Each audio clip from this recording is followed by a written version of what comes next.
don't really think it's about playstyles or anything like that. It's just about the amount of people. Yeah, So LAS and LAN seem very similar to NA, but you're sitting in queue much longer. You're getting ghosted much more frequently. You're getting probably banned out much more frequently as well, right? And what, you hit rank 1 on LAN, right? yes, And what was your peak on NA? You hit Challenger on NA, right? yes. It was like my peak. It was like 120, like the top. Okay. And did you feel it was harder to get to rank 1 in NA? Not really. It was. I know, yeah, getting higher ranking in A is harder. You need to play a lot of more games. But at the same time, how to say it? LAN, I want to talk about LAN, not LAS. I also got Challenger third about that. In LAN, it's like, didn't see many good junglers. Like, I could play Master Yi, I could play Rex, I could play Nocturne, I could play Kindred, and I would always win the jungle matchup. No one knew actually how to pat. Yeah, no one knew. No one knew how to do it. So it was kind of comfortable. But when I go to an A, even if I go to Demon 1, Demon 2, I had to play versus Kara's May's Morphing. I had to play versus Chase Shaco's Morphing, versus Transcendence Morphing, versus Levi's Morphing. Always had to play versus a Challenger 1000 MP player or rank 10 in a Diamond 1 or Diamond 2 account. And they are like playing the OTPs, like Kane. And these champions are very strong. Like they play Graves, Kha'Zix, Shaco, annoying champions for me. So when I had to play versus like the Trinamero TP Foch Challenger, and he's just morphing on his 20 account, like it's not fair. Like why every Smurf counters me with their champion? And yeah, you probably get into a game and LAN, and no matter what, you feel comfortable going into the game. You're like, yeah, it's just another game with whoever.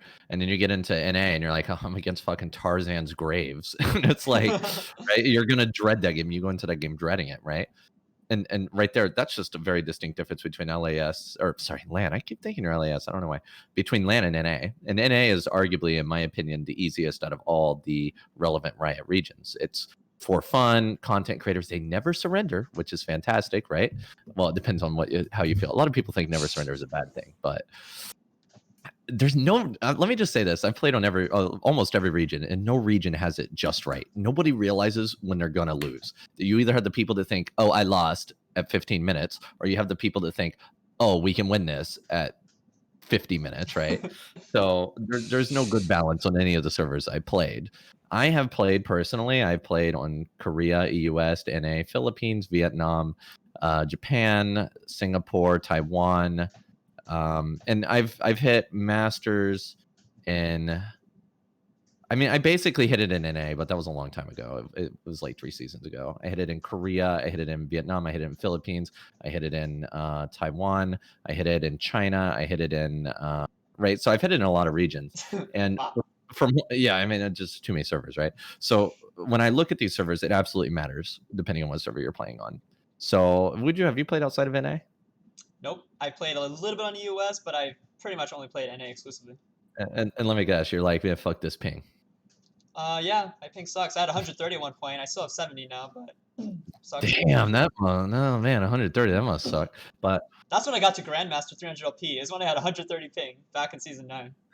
Yeah, actually, I had 130 ping, or I had 140 ping on NA before they moved to servers. And that's when I was playing. And you remember when I said I hit Masters on NA, right? Yeah. So when I hit Masters on NA, I was using 140 ping before they moved to servers. Once they moved to servers, it was just... So when it comes to the regions and how the regions are, every region has different play styles. So we're pulling up the U.GG stats, right? And you can see that in my region, Pantheon is 3 times more banned than your region, right? And this is going to have a very clear effect on how performant Master Yi is. If Master Yi is bad against Pantheon, right, then you're going to do better in Korea because he's banned less or more frequently and you see less of them, right? Same for Akali. Akali is banned more frequently in Korea, I believe, right? So I would perform better if Akali's out of the game more often, right, than somebody on NA. However, in NA, you also have your higher pick rates on terrible champions. Like you guys probably, I bet if you looked up the pick rate of Udyr, it'd probably be more common in NA. You never know. Sometimes the pick rates fluctuate. But NA, I don't remember the last time I played against Warwick, to be honest, in Korea. But when I go on NA, I'll just randomly see a Warwick guy just like running around, right? It's like, people play that champion, right? So NA is more, you have a lot of one tricks there, and people that play the more for fun champions, and then in Korea you have those people that Pantheon Graves. Like if I ban Graves, you're against Kazakhs. If I ban an Akali, and if I ban Akali, I'm against Graves every time. It's always meta. It's meta. And then I play on NA, and it's like, yeah, this guy's fucking playing Sejuani or Gragas or Kindred or something terrible, right? And it's just completely different in terms of meta. And then I also played on EU West, and EU West is like a better NA, like in pretty much every way. EU West has double the player population. The players play decently seriously. They're pretty for fun, and they don't just quit games, right? So Yeah. out of every region I played, I feel like EU West is probably the best region to play Yi on, because the ban rate, in my opinion, is a little bit less than NA. I don't know. I haven't looked at the stats. So I get Yi more often in the EU West. The players never AFK. They flame you, but I mean, you can just mute them, right? That's the best part about like EU West and NA. You can just mute a player, and you can shit talk them, and they never go AFK. It's fantastic. Like, I had a guy follow me in the jungle for like 30 seconds. I said, yeah, just get the hell out. I don't care. And then he like went back to lane. It's just so great. Like, It's EU West just plays, that right? easy. Yeah. That's almost So, true. But yeah, did go you ahead. try that in the season or in pre-season? I've been playing EU West this season. Okay. Yeah. Pre-season, everything. So like you can actually see my op.ggs. I'm literally D4 in every region right now. So yeah, you can actually see on EU West my recent 20 games, or I have a 20% win rate, but I have a 46% overall win rate in the US. I have a 43% overall win rate in NA, and I have a 56 or 55% in Korea. I'm gonna attribute that to ping, but I did have I made it to EU West Diamond with like 76% win rate or something. It wasn't too terrible, and that was with 170 ping, right? But I feel like Diamond 4 is just where walls are. Like, you just, no matter how good you are, the Diamond 4 is just hell in some way. And then once you escape D4, like you get the D2, then it gets much easier because people were just in D4. D2, I mean, D2 for me feels like you had the people that feel like, oh my god, I'm going to be a pro player, and then it's like they go into a wall and they feel like, no, I'm going to troll. How do you dare not ganking me level 3? I don't care if we are winning bot lane. Since I didn't get a gank level 3 and I died, this game is not fun for me anymore. Okay, split push is no fun for me. Yeah, absolutely. And in those regions, yeah, I feel like if you had to choose like between like EU West or NA, I would honestly choose EU West. It feels like the most fun, best region for Master Yi for me. And then we look at like EU and E. Why would you want to play on EU and E when you could play EU West? Everybody's like, oh, it's so toxic. But if you think EU and E is so toxic, just go play on EU West. Oh, but I get like 30 more ping. Okay, whatever, right? And then China's like a slightly more tame Korea server. Where they don't AFK as much, but they're still very meta. And they also have the super server as well. I didn't try the super server. So when I played on China, I played on Ionia, which was their biggest server. We did Masters there. And the players felt very Korean. They AFK'd less than Koreans, but they had a more Korean play style. The reason why I don't play there is, I don't know why. I guess there's no op.gg, so people can't like look at how I'm building, and it doesn't feel like as solidified as some of the Riot servers. You know what I mean? Like when you're playing on just one account, it feels like it's your account and stuff like that. So when I play on China, it just doesn't feel as good for me. And it's hard to look up China players and see how good they are.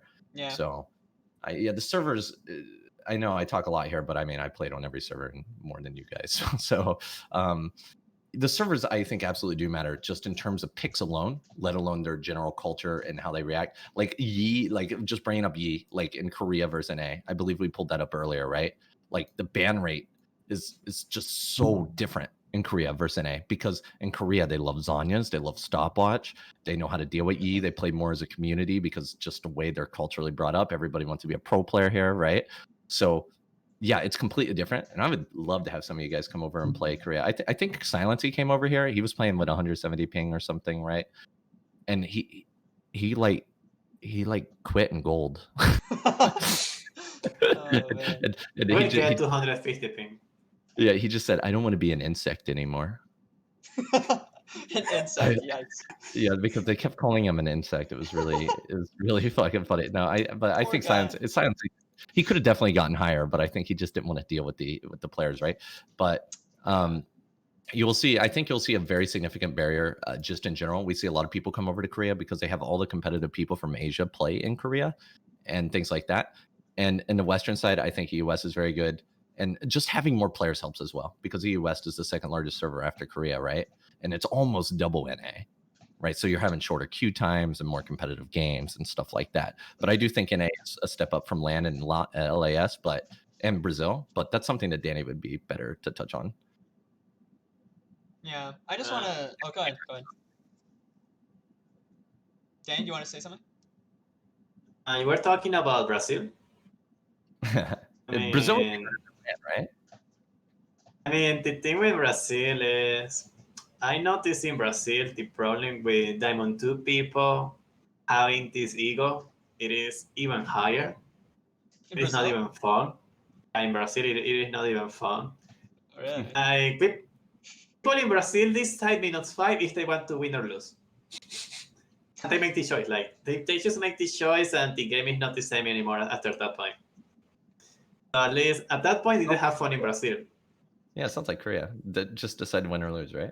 But it's not about if you win. It's not about if you're winning or not. Like, decide based on feelings, not logic. Yes, absolutely. So do you find Brazil to be harder than LAN? I mean, maybe in a skill level it is better, but well, not necessarily skill like, level. We're not talking like pure skill level here. Like when we're talking about servers and doesn't matter, does skill level matter? No, not really. Does the way that they play the game make it harder for you? I mean, I don't think they play better.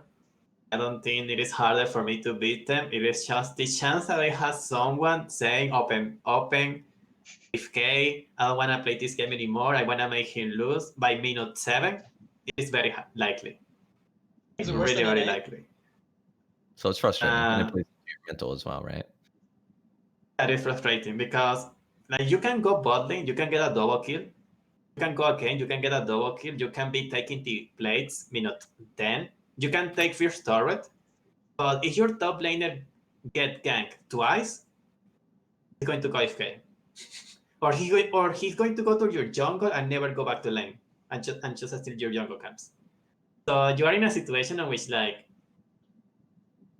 it's always the same thing every game, always the same thing. Always someone wants to troll. So I know that feeling. it is not fun. It is not fun. Yeah. But is it worse than NA, Brazil? NA is not bad. Really? NA is bad, trust me. NA is bad. Okay. Well, I have. Yeah, I think it's kind of bad. Well, let's see. So last season in NA, I had. So right now in the EU West, I have 200 games this season. Or last season. I had 230 games in NA last season. I had 230 games in EU West last season. And I probably had I had a couple thousand separated across every region. NA is my second favorite region to play after EU West. It's a fun region, There's just lots of trolls and AFKs and people with egos, I never have AFKs. Like if you look at my NA games, like if I look at my NA games on op.gg, all my games are fairly like when you take the average game time of NA, like I'm looking at my recent NA, right? I have a 17-minute game. That's my shortest game. My longest game is 38 minutes. And let's see, 1, 2, 3, 4, 5, 6 of my games are 30 minutes long. So 6 out of 10 games are 30 minutes long on my latest NA games, which were played within a week. This was within a week. So it's not like I'm using like skewed results. I'm going to go open up my op.gg on Korea. 14 minutes, 15 minutes, 20 minutes, right? So my recent 10 games on, I can't see them. Let's see how many 30 games I had. 1, 2, 3. Okay, so I had 3 in my recent 10 on this account, right? So it's half of NA. And then in my other one, I had. I mean, we know that Korea is like more fast-paced, than NA. Yeah, there's more like AFKs, like in general. But I think, so you were playing in NA, but that's in like Diamond 4 or Diamond 3, right? Once you get to like High Diamond and Masters Plus, I think there is more like people that are kind of like they think they're the shit. They're got egos. They stream. People know about them. And yeah, the ego problem I think is a little bit out of control in high elo NA. D1, D2, Danny and I play in that elo a lot. And like I feel like it can be kind of bad. Like I think it's actually kind of like it's just pretty bad. So Well, I mean in NA during the last season, I peaked at D2 100, and I mostly set around D3. So if you look at my tier graph, I set around high D3, and I still didn't really have any problems with that. I mean, yeah, right now it's D40 LP, but I'm D40 LP on every account right now. So YOLO. But that's the problem interesting. is more around Diamond 2, Diamond 1, because that is where they focus. Like, there is a lot of people, maybe Challenger, maybe Grandmaster, and they had like 20 accounts in Diamond 1, and they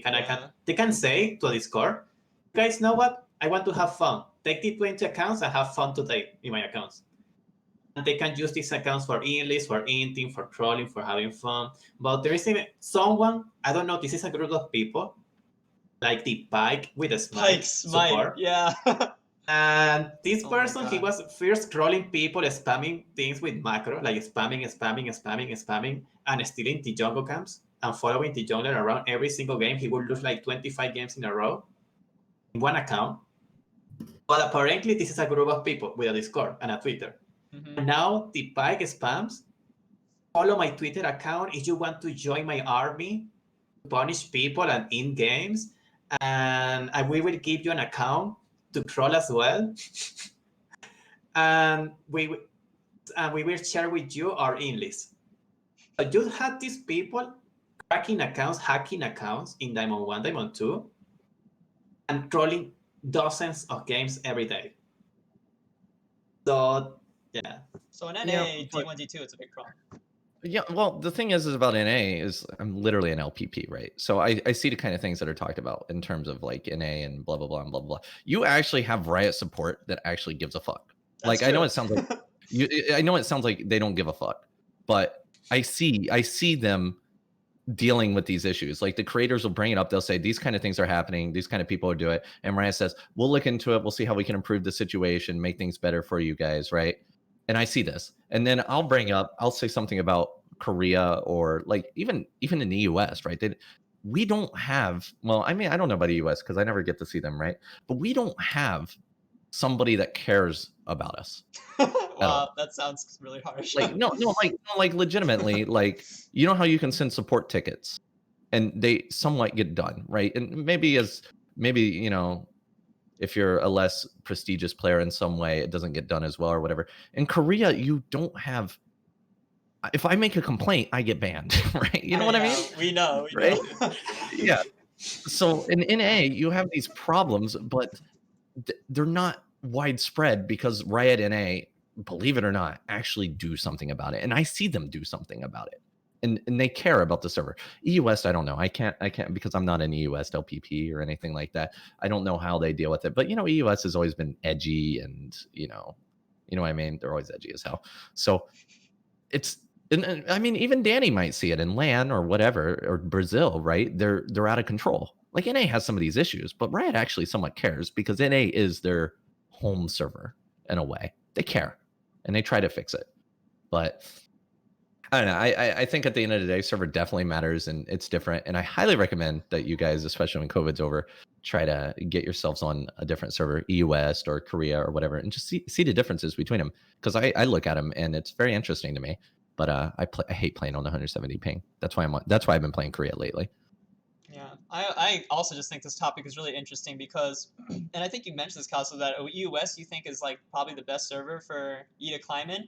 That is in fact where the best, or like that's where the most high elo Yi in like recent time has appeared. This guy named Zapdo reached 800, almost 800 LP challenger on EU West, playing solo Yi, no funnel. And he had a very aggressive playstyle, like playing like an Elise basically. It was really interesting to watch the guy, but he's like, I think he went back to Diamond 1 now, but like for a period of time he was like just killing high challenger in US. Well, this season was a lot different back then, right? So we're going to be seeing new Master Yi's rise to the top and stuff like you can't stay at the top every single season, right? Sometimes you go down, sometimes you go up. But every region is going to be different, and it's the same game, but the people play very differently. And that's why I just recommend, you know, set yourself up like a little sub goal, donation goal or something, and just fucking fly to Korea. Not just to be like, I can be challenger Yi in Korea, but to like experience the culture, just open your mind a bit about what's going on in life in general, and then also apply that to League of Legends as well. You'll be able to see how different it is. It might even change your Yi playstyle. And who knows? Maybe you'll be a Yi god in Korea. I don't think you guys. I bet you cannot hit masters with Yi in Korea. I bet you cannot. I have more Don't question. know. Yeah. How much ping do you play with in US? 170. And you are Diamond 4. Dude, I'm so Diamond 4. I can play right there. I'm Diamond 4 with the negative win rate. I think I peaked D3. I got the Diamond 4 with 76%. And now I'm 46. I'm still in D4. I lost 30% win rate the moment I hit D4. Damn. Times are hard. Yeah. I'm I think I'm down gonna to try do to play in US and What's your ping? I What's your ping in think it is around 150. 150, Yo, 160. we should actually do like an EUS challenge together. Like just play EUS together. Oh, like Just- three of us see who can get the highest Yeah, in like a month or we something? all have very similar pings, right? I have 170, you have 150. I mean, the best part is I probably had the highest, so I can just blame it on ping at the end. I think it'll be fun. I'd be down for that. I can disable a sick lag, so I play with 170 and you don't have any excuse when I kick your. Oh, I can try to help you guys. I can try to help you guys set up VPNs to see if you can actually reduce your ping. I get 220 without a VPN. You could actually probably get lower. Nice. I recommend trying it out just to expand what you're doing and see how other regions play, and see if there is actually a difference. Yeah, I mean there is. I like the There's a idea. difference. There is, but you will feel the difference, right? And EU West is an absolute pleasure to play on. Assuming, I think, in my opinion, that there are more AFKs on NA than EU West. Like everybody talks about how shitty and toxic EU West is. They say mean things about your mother, but that's it. They don't AFK or anything like that. And I think they're also just better players, kind of on average. They're better players in general because there's more of them, right? There's more of them and it's more competitive and it's higher up. Generally, the more players you have, the more competitive it is. Not always, but generally, right? Just the chances of having better players. But I definitely recommend you guys do that. I think someone said that in New West they are always trying, like making crazy plays, inting, like G2. Like, they go for the plays and they int or they carry, and they are used to it. But in NA, you made one bad play. How do you dare to make a mistake in my game? Yeah. Yeah, that's it. NA, yeah, I compare to toxicities. In NA, it's very passive aggressive. Like top is 0-2, and he's like, well, if my laner didn't come and waste, or if my jungler didn't come and give him a kill, right? So you're being passive aggressive towards your jungler there. Like if he didn't come give him a kill, that's NA. EOS is like, you fucking gave him a kill, you piece of shit. I'm gonna go screw your mother and I hope she dies. That's EOS. And then in Korea, it's like open. Yeah. Right, so it's over. That's the difference in the playstyle. So NA doesn't open. They're just like, yeah, if only my jungler didn't do this, I'd be doing so much better. It's just I wish I had a better jungler. EOS is directly insulting the jungler in some way, and then Korea is just angry because their lane's over because that's just all they care about is their lane. I mean, and of course, they'll call you a bug, but I mean, I don't care about that. Yeah, I just think it's so weird that there are these like big differences between the regions and like the way that you can do so well in US, but you rarely see like high elo Yis on like NA. And then Korea, like they're also with Korea, it's like there are no jungle Yis. Almost all of the high elo Korea Yis play mid lane, and they get to like 100, 200 LP master or something with this like Duskblade build. Last season it was like a different lethality build, but it's similar. Yeah. So with Korea, it's like a very unique kind of play style. They only climb with mid. Yeah, because Koreans love AD mid laners. But is there even a Master Yi right now in Korea that isn't dual Q? Yeah, I think this guy that's on the screen right now, I think this guy, I looked him up. Actually, he might have fallen to Diamond 1, like just. Yeah, he's Diamond 1. There's not a single Master Yi in Korea right now. Okay, yeah, so maybe not right now. But like, yeah, when there are Master Yis in Korea, it's like always a like lethality Yi, mid. Duskblade, whatever, like something like that. I think that's interesting. And China also, in China it even gets more complicated. And it's also hard to know for sure because like you mentioned, China, like there's no OPGG, you can't really track people that well, see what's going on, who's good. But I've heard about, and this is from my other friend who like has access to like the Chinese like Billy Extreme site or something, and like he has to use a VPN, and he like has a Chinese friend who can pull up their accounts and stuff. But there are, I think, 2 Yis right now on the Chinese super server. 850 LP and 800 LP. Okay, and this is super server, so it's already really exclusive and Did they funnel? competitive. Did they funnel? No funneling. what they do, and this is where I got the Lethal Tough Kraken PD build. One of them is an 850 LP Jungle Yi Chinese super server who does this build with lethal tempo, and yeah, it works really well for him. Kraken into PD, like I was saying, and then this other Chinese guy named Beetle, supposedly. I mean, I think that's what it translates into. He's an 800 LP mid Yi, and he goes like kind of the typical Korea mid Yi build with Duskblade Collector. So yeah, I just think it's really interesting how like he seems to do really well in certain servers, or just does better in certain servers, and there's some people who like really find a lot of success with him. I would love to see Chinese Ionia server if your friend has stats for that later. I would love to too. I can ask him because I would love to play Ionia because I like Ionia. I think I get like 50 there, which is totally. I think anything under 80 is perfectly fine and reasonable. Anything under 80 is pretty good. But I would love to see that. And actually, I was looking at NA, and you guys have no master tier Yi mates for season 6. Not even your master account counts because you're not even in you don't have any games played this season, buddy. I don't know what's going on there. Are you talking about NA any master plus Yis right now?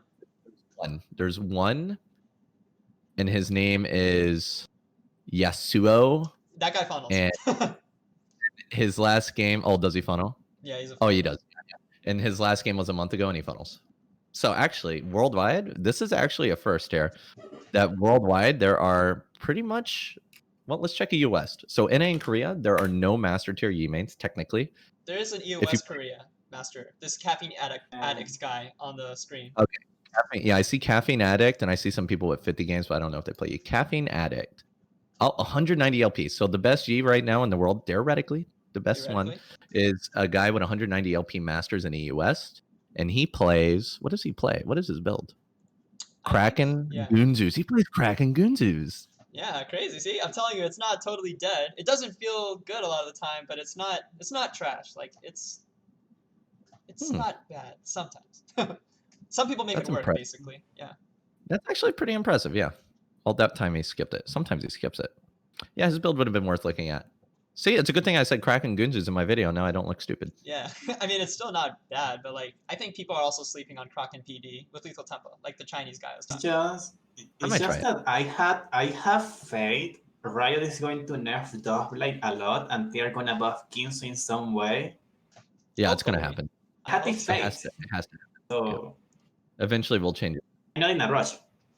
That's true. I'm not in a rush. Yeah, but we'll see. Anyway.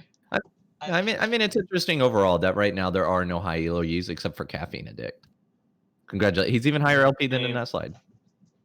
Yeah. In a relevant region, Danny, in a relevant region. I don't know what your LP right now is in LAN. What are you sitting out in LAN right now? In LAN, I mean, I think I just got Challenger right there, and I didn't try to play more games. Nice. So I think in LAN, they have around 559 LP. So what region do you play? It's like the rank 200. What region do you play? You play NA? I know I'm doing NA. I was trying to play Brazil, but after I will try to play in Brazil 10 games, in 8 games I will get an FK. Okay. Yeah. Like, that's how I feel in Korea. That's why you keep seeing me go to other servers. You feel the same thing in Brazil, right? You're feeling it in Brazil. I just want to leave that server. Yeah, but it's different because it's not because we lost the game or because it is already lost. They are just like, I have my ego and I don't enjoy the game anymore.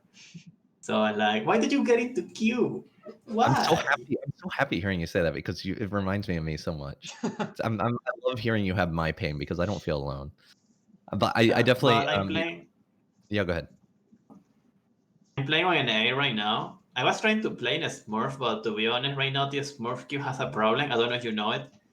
I decided having to go 15 minutes queue, having to play in Silver versus maybe a Smurf from Diamond 1, and you're streaming like, oh my god, losing versus a Silver. And the Silver is like maybe the Blade morphing in Silver because he's always doing the same thing. So it's like, at the same time, you have to spend 15 minutes in a Smurf queue because at least like 5 players had to be a Smurf. But everyone is banning each other. We get the same people every single game. Every single day you have to face the same people in Silver. and they target ban each other. They already get used to it. They ban Master Yi, they ban Riven, they ban Kha'Zix, Shaco, OTT champions, Rengar, and someone dodge. The problem with the Smurf queue is that as soon as someone dodge a Smurf, you need to wait for another Smurf to get in. Yeah. So the people that are not Smurfing, they are gonna get a game in 10 seconds. But your lobby doesn't exist anymore. You don't have to wait 10 seconds. So you have to spend another 10 minutes in queue. One dodge, another 10 minutes in queue. And then you get Japan as well, obviously. Yeah, I had that too in the US. It's not fun, but to be fair, I got Master in pre-season, but as soon as I got Master, it was when everyone started to gain less LP. So I wanted to play Master Yi jungle, and I got out of field. I got target ban. I dodged like 4 times, and it was like minus 30 LP. I won one game. I got 8 LP. Yeah. I won like 4 games. I won like 4 games in a row, and I lost one, and I demoted to Diamond 1. And you lose all your LP. Why is that happening? It's happening to me right now. I don't know why. Both my crane accounts are fucked. Yeah, MMR's messed up. Right? But you didn't even lose. Did you fix it? Did it lose. Like I dodged. I fixed, but I demoted. So it's like. Oh man. Rip. Yeah, I don't. Well, I think anyway, to conclude the topic, I would love to get you guys set up on an EU West VPN or something and see if you can get lower ping, and then we could all just play EU West and see how that rolls. Because that's a region we'd all have pretty similar ping. Yeah, and it's the best server for climbing Yi in theory, right? So yeah, in theory, it has the best server for climbing. It has lower queue times as well than NA, so you would enjoy that as well, and less ghosting, Danny. Do not underestimate it. Like I met Rat and Screwed and they already hate me. So I had in NA Tarzan paying people to eat me. But if I go to EU West, trust me, Rat and Screwed as soon as they find out, this guy. It's this guy. Sad. I'll get you guys set up on it after the podcast. But yeah. But I wanted to ask something. Do you guys want to play one day Among Us? One what? Among Us. Arminus? I can't understand. Among Us. Dude, I played Among Us. I played 8 hours yesterday. Yeah, Cowsep's addicted to Among Us. Yeah, and I am. Yeah, I played a lot. Yeah. Are you guys in my Discord? I'll give you a tag, and then whenever I play, I can tag you both. And we can get Yi mains too. Yeah. Why not? We should make a Yi Among Us and just be like, I was an alpha as we run past each other and shit. That'd be so much fun.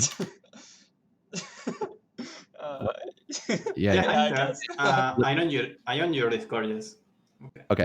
Well, let's organize it after the podcast so that the people watching the VOD don't have to listen to this. Yeah, we can figure this out later.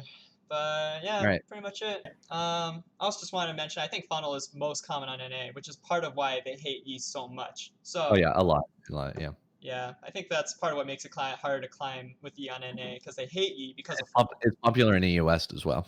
Nobody plays it in Korea. Yeah. So. And that's the last thing I want to say. Okay, we are about at the end of our regularly scheduled programming. Now I just have a few quick random grab bag questions that people ask. It's not really deserving a whole slide. I'll just shoot these out quick. Okay, fave Yi skin. Cowsep, go. Danny, go. Danny, go. Favorite Yi skin? Favorite Yi skin? I mean, I don't really care much about the skins, but if I had to talk about one that I love for a long time, Chosen One. But about color, I like Cosmic Chic. Yeah. All right. Okay, I can go. Cowsep hasn't made up his mind yet. So for me, Blood Moon for like try hard climbing, and Project for the aesthetic. I would say that my favorite, like overall, forever and ever, and just in general, just to play is Assassin Master Yi. I love the auto attacks. I love the way the skin looks. I love the way it feels. My favorite double strike skin is Eternal Master Yi. I like how the double strike feels on that skin. My favorite alpha strike skin is Headhunter Master Yi. I think Headhunter has a beautiful. It's just like his old alpha strike. It feels so good. That's true. And then my favorite recent skin, I definitely like the latest one. It feels good. It feels very similar to Assassin Yi. I really liked Blood Moon when it came out. I used it a lot, but it quickly fell out of favor for me. Chosen, so I don't like Chosen. Yeah, but yeah, I'd have to say that Assassin best. Double strike is Eternal. Alpha is Headhunter, and then the new skin's pretty good. Wow.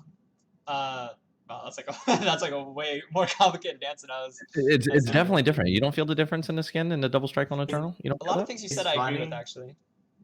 It's funny because I like the Chosen one, but I hate Assassin G.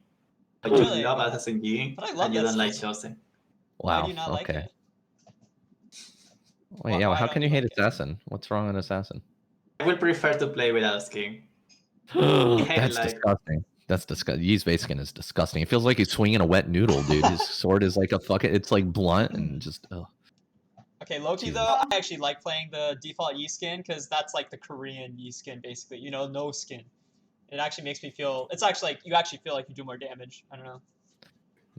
No. Just me. That's just me. Try Headhunter. Have you guys tried Headhunter lately? Yeah, I do that with all my crit builds now. I go Headhunter with the red chroma. Oh, so cool. The alpha's like, And the because alpha's, it does your silhouette. It does your silhouette instead of the other shit. Alpha's dope, yeah. Anyway, it's just these are No, just fun questions. I never buy chromas.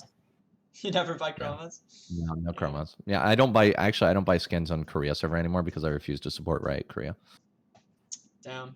It's hard. Anyway, so now another question: favorite champions to have on your team? So like, you know, your favorite duo, your favorite like mid laner, top laner, support, whatever. Like, I who do you like on can your start team? with this one. I can start with this one. If you pick any AP mid laner, I already like you. If you pick any engaged support or top, I already like you. That's all I need. No AD mids. Don't pick AD mid or I hate you. That's it. All I right. don't care what champion. Just how they play because I am not going to play against 4 tabbies again. Okay. Yeah, that's the nightmare. What about you, Danny? I like to have like something like R in the top lane, or is like free on your team. Yeah, as well I like to have magic damage in the mid lane, maybe with way clear, even better. If you had a Kassadin.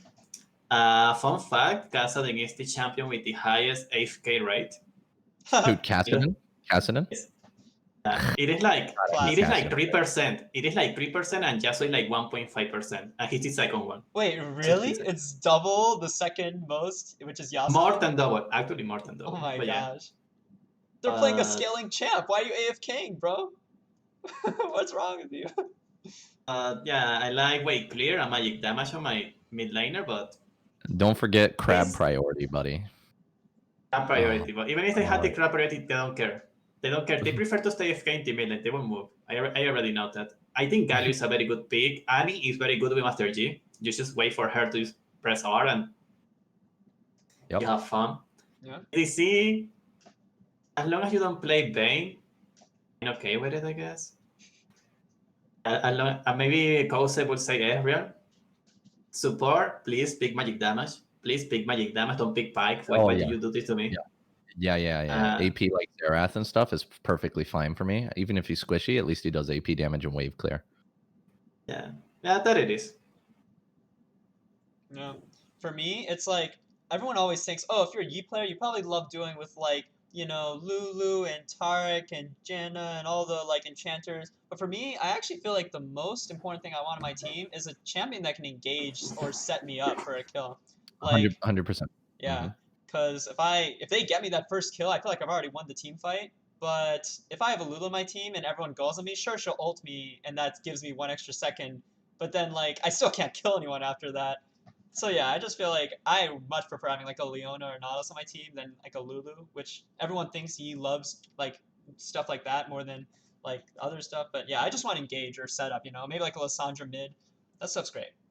Well, Right. I'd like to point out, I actually have a champion that's my favorite and my least favorite on my team. Like, I actually love him on my team and I hate him on my team. Can you guess what he Okay. is? It's a top laner. Top laner. It's an engaged top laner. Engaged top laner. Malphite? Camille. No. Alpha? No. No. Camille. I was thinking about Camille. she's but not. She's a, engaged top It's not lane. really it's an a engage. it's a tank. It's a tank top laner. It's a I can tank only top guess laner. Malphite Wait, a because like tank? he misses ults on the Maokai. team, but doesn't Oh. miss on the enemy. Come on, can the podcast people guess? I can't see your chat, so I can't see if they can Okay, guess. I someone wonder if gets they Shen. guess before me. Someone else gets What? Malphite. Yeah, Shen. Yeah, Shen. Really? How do Yeah. you not Because like? think about it. Because Shen wins the early game, and that wins you the game. In Korea, it's all about the early game, right? Shin wins you bot lane. He wins you the double kill bot lane, right? And then you win the game. But if somehow, in some God-forgiven way, my game makes it past 30 minutes, he's fucking splitting every time. Instead of like being in the fight, engaging it, he's splitting a lane. And then we lose because he ults in late. And either he doesn't complete it or he gets in after somebody's dead. Every time. But he freaking owns the early game. I love him for early game, and then late game, I hate him. Interesting. Try to explain it to them. Like, dude, having a 200 damage shield is not going to help me. What about you, group? And you do your job. Yeah, Do your job. Yeah, that's all. Yep, that. There we go.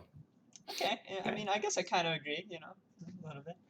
Okay, moving through these. How would you rework Yi? If you don't have to make a whole essay, I think we even touched on this a little bit already with like the Q reducing the cooldown on that, or like the duration you're untargetable. But yeah, anything else you would do to rework Yi? Any other ideas? You can just throw it out there. If you had to rework him, would you change anything? I personally wouldn't. I mean, I've thrown some ideas around.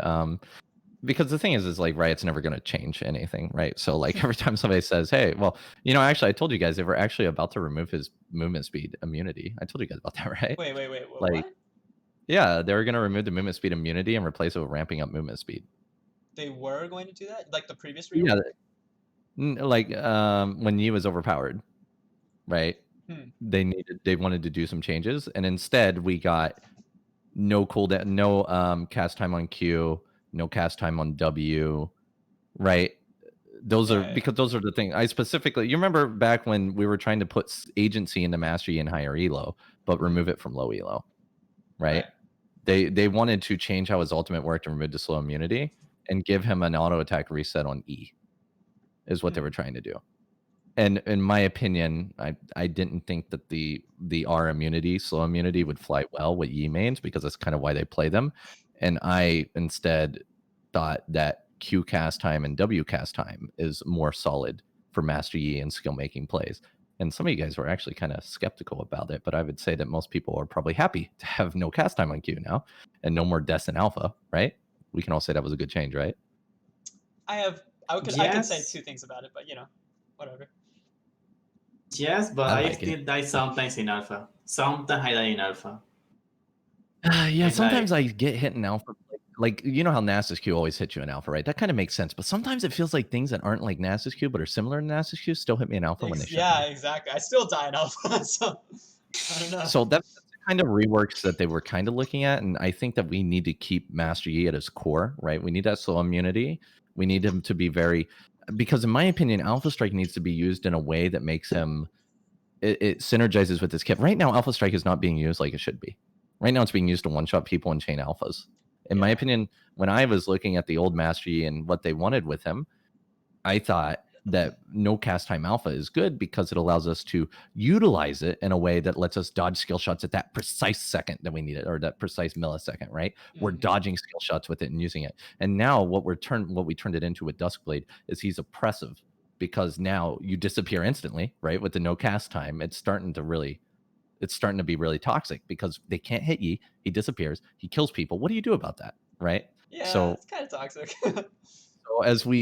So actually that thing that was so good last season is now starting to kind of backfire a bit. But when we start to move him back towards on hit, which is where I'm hoping we go once they fix Kunzu's Rageblade and Duskblade, I'm hoping that we get the some changes to his kit in terms of like W. I feel like the no cast time is good for W and Q. I still stand by that. I think that's just a brilliant and awesome change. But Meditate needs to give bonus armor and bonus MR when out of combat, right? And when you utilize W or use it in some way, using it should give you something besides just a heal. I don't remember exactly how I thought. You know how E used to give passive AD, right? I feel like instead Meditate should give passive stats, right, to encourage you to upgrade it, right? Because right now there's no point in upgrading Meditate. There's absolutely no point with purpose. You just rather get more damage. So if you get more armor an MR from upgrading Meditate, you're going to be more likely to put points into that stat or into that ability if you want to tank early, right? It gives you a purpose. Like if you're playing against one-shot champions and you get 5 armor and 5 MR from upgrading Meditate 1 point, for 25 later on, you might be considering putting that in, or if you're in the laning phase or something like that, right? So I would love to see him get some more oomph to his W to make it worthwhile to meditate or to increase. I think W is a good ability, and I like using it to meditate reset, and I like using it on tower shots. The meditate bug should be a feature in my opinion. I think it's a nice skill expression. But yeah, I think meditate just needs more oomph behind it to make people want to play it more. But of course, we'd have to take something else from somewhere else in the kit. But I'm hoping that once we lose Duskblade and we go back to unhit, that'd be something to consider because we're really not tanky at all anymore. Yeah, true. Sorry, I forgot. Danny, do you already give your thoughts on if you'd want to No. it on? Oh yeah. So what do you I think? didn't. I don't really have many ideas for changes, especially because Riot's game has the fame of if they change something, it's for the bad. As Cowsep says, since season 5, finally they're gonna change Jungle, finally they're gonna change the game, finally, and every season is worse. Every season is worse. So things get worse, they don't get better. Remember. So can we talk about how you guys would personally feel about with some of those rework things? So movement speed immunity on R taken away, and instead you get a ramp up movement speed buff to like. Well, that would be 70. god awful. That would be god awful because you're wasting a lot of the early duration of your ult, right? Which is already kind of short. It's only 7 seconds. You'd be wasting it to ramp up. And they were gonna put it back to 10+4. And yeah, I don't like that change. I mean, well, honestly, I actually kind of like the 7/7 the way it is now, but I know a lot of other people like 10/4. Don't forget that you also lose the attack speed immunity as well. Yeah, no, I don't like that. I think overall it's better the way it is now. Okay, what about E? I don't like that. What, the movement speed ramping up? You don't like it? I don't like it. Yeah, because the immunity is just too important, in my opinion. What about the E? So they wanted to do auto reset on E. How do you feel about that? I mean, it's interesting idea, but in some ways it seems a little bit like counter. Like for on hit E, it doesn't really matter. I feel like. For like crit E would be actually kind of a nice buff for like Duskblade crit E and stuff like that. Get another auto attack reset. But yeah, I don't know if it really matters that much. Honestly, it would just be kind of like a buff for no reason. That's how I feel. What about you, Danny? I feel like if they did that, they would have to nerf something else in a very bad way. Well, they removed it from they removed it from Meditate. They would remove it from Meditate. Oh, that might actually be better then, because it's just an easier auto attack reset, and then you can keep your W for using it like for actually something. Yeah, it's actually a little bit. I mean, that sounds better if you're posing it that way. How do you feel about it, Danny? It's kind of weird because the E does a lot of damage, so you are implying that your first auto attack is going to be without the E extra damage, and that could be 100 damage. Yeah, so it's so my opinion on it was I actually preferred the meditate reset on W. Oh yeah, that's true. Actually, something we forgot. When you use the E, you cannot use it again until it is over. So if you use the E and you get a kill and you have it available, you cannot use it. You have to wait for it to be over. Yeah, true, I didn't even think about that. Yeah, I didn't want it. I personally thought Meditate's a pretty linear ability, very boring, and it doesn't really contribute to team fighting or anything like that. Like, obviously, there's great perks about using E or W, right? There's some great times when you can use W to get resets and et cetera. But overall, the ability is very kind of one-dimensional, right? Where you just kind of use it to sit there and you do nothing. Or you have this option. What I said is it's skill expression. Like, if E has the auto attack reset, it's a no-brainer. It's kind of a no-brainer. You just use it, you get more damage, right? It's very boring. And if we're trying to improve Master Yi for high elo and reduce it for low elo, having a meditate reset on an ability where you have to make a decision is much better, in my opinion. Like, do you want to use your meditate for this or use it for this? And plus, it's a new mechanic to learn as well. Like, and you can use it to block damage at the same time while also doing damage, right? So to me, the meditate reset on W is a very good skill expression for Master Yi. compared to E. Yeah, I agree. Yeah, I like it more. I like it more that way. Yeah, I like W a lot more. And then Alpha Strike is the current version of Alpha Strike we have. Do you prefer this one or the old one? I like it more without the cast time. Well, we have cast time and we also have multiple bounces. These came in the same patch. Yeah. So do you like multiple bounces? Mm-hmm. I mean, it does more damage. The duration. You do it on one target. Yeah, well, the duration is always the same. Yeah, The idea sucks in some matchups. Sometimes it is good, sometimes it is bad. Versus Jax and Warwick, it is good. Versus Veigar, it is awful. Well, that's what they're has enough time.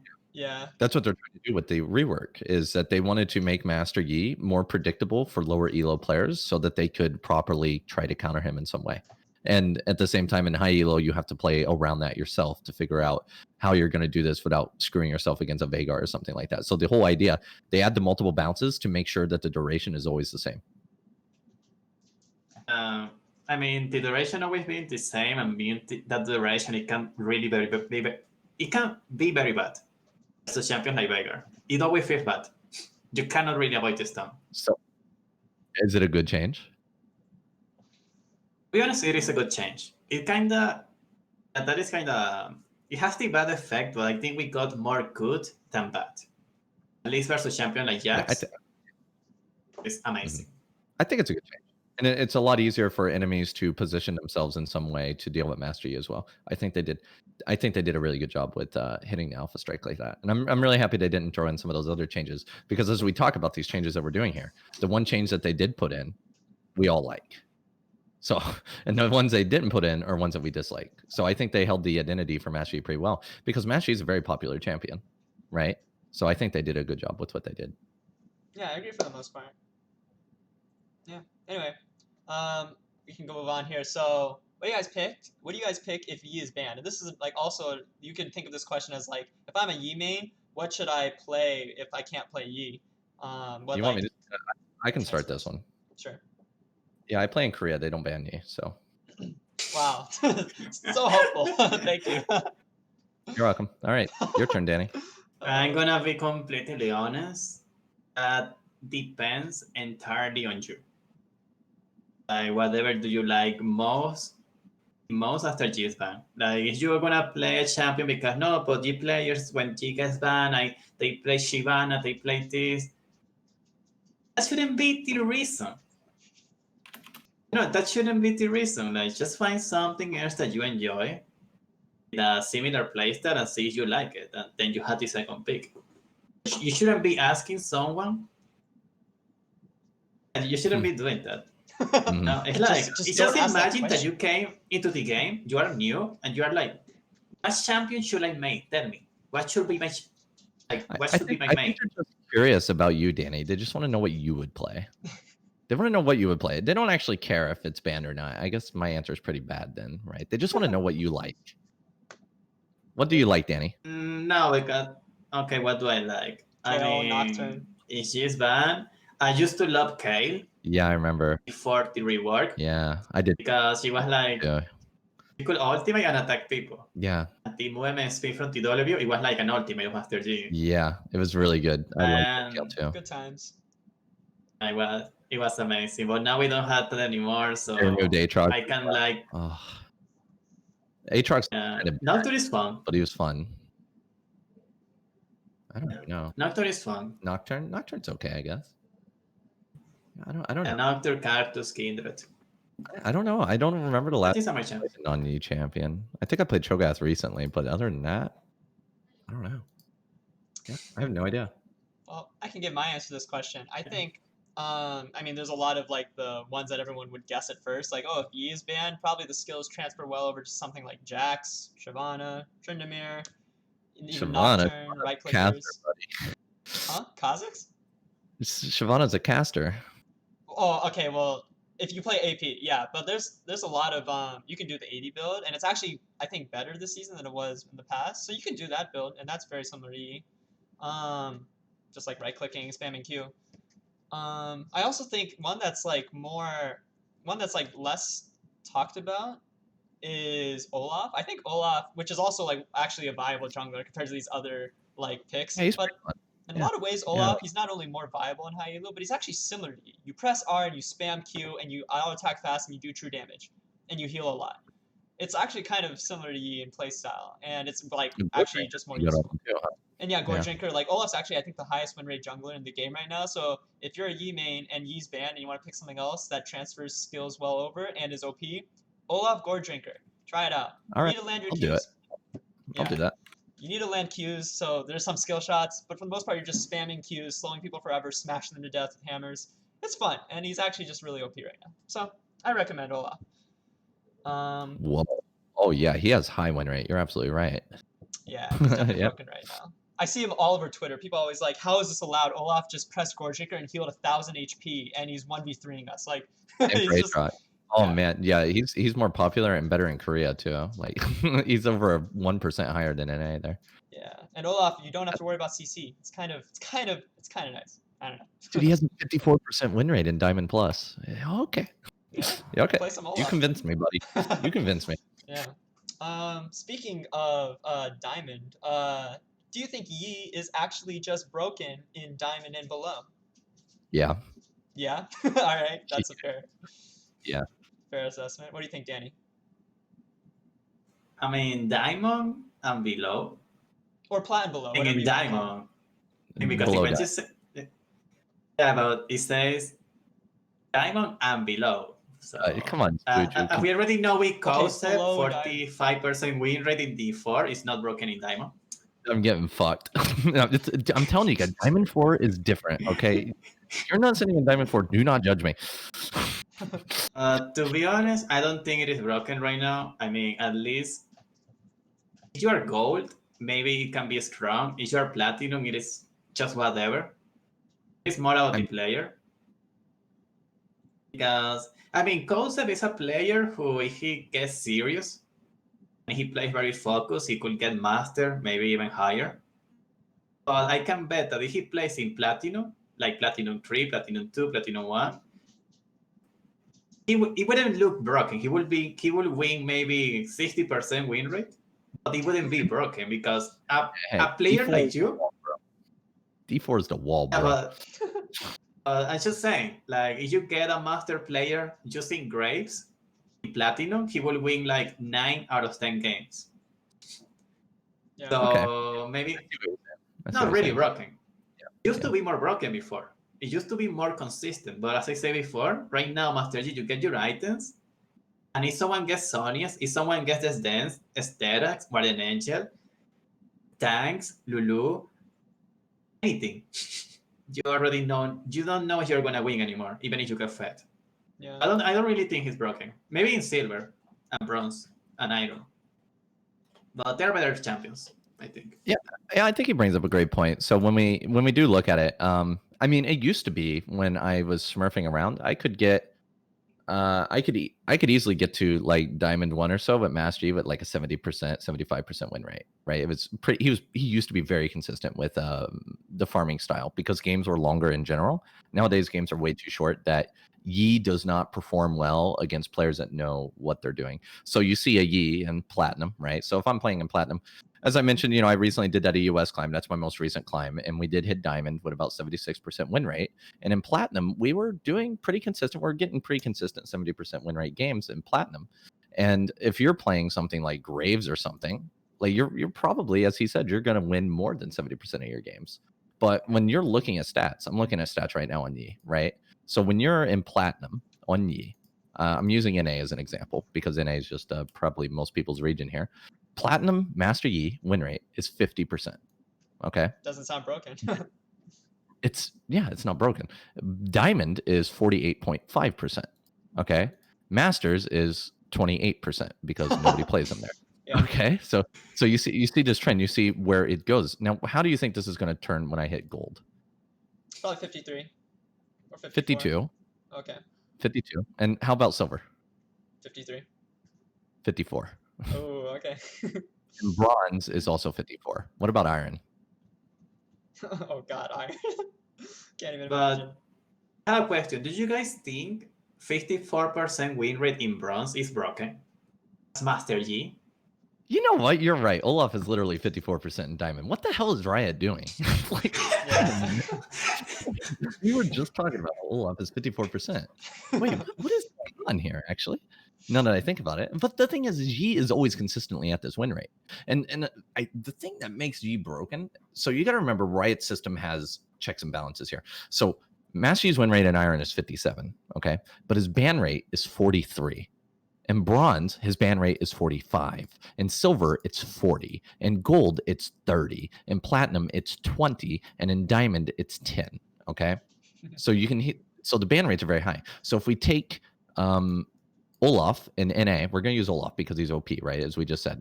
In diamond, Olaf has a 20% ban rate with 54% pick rate.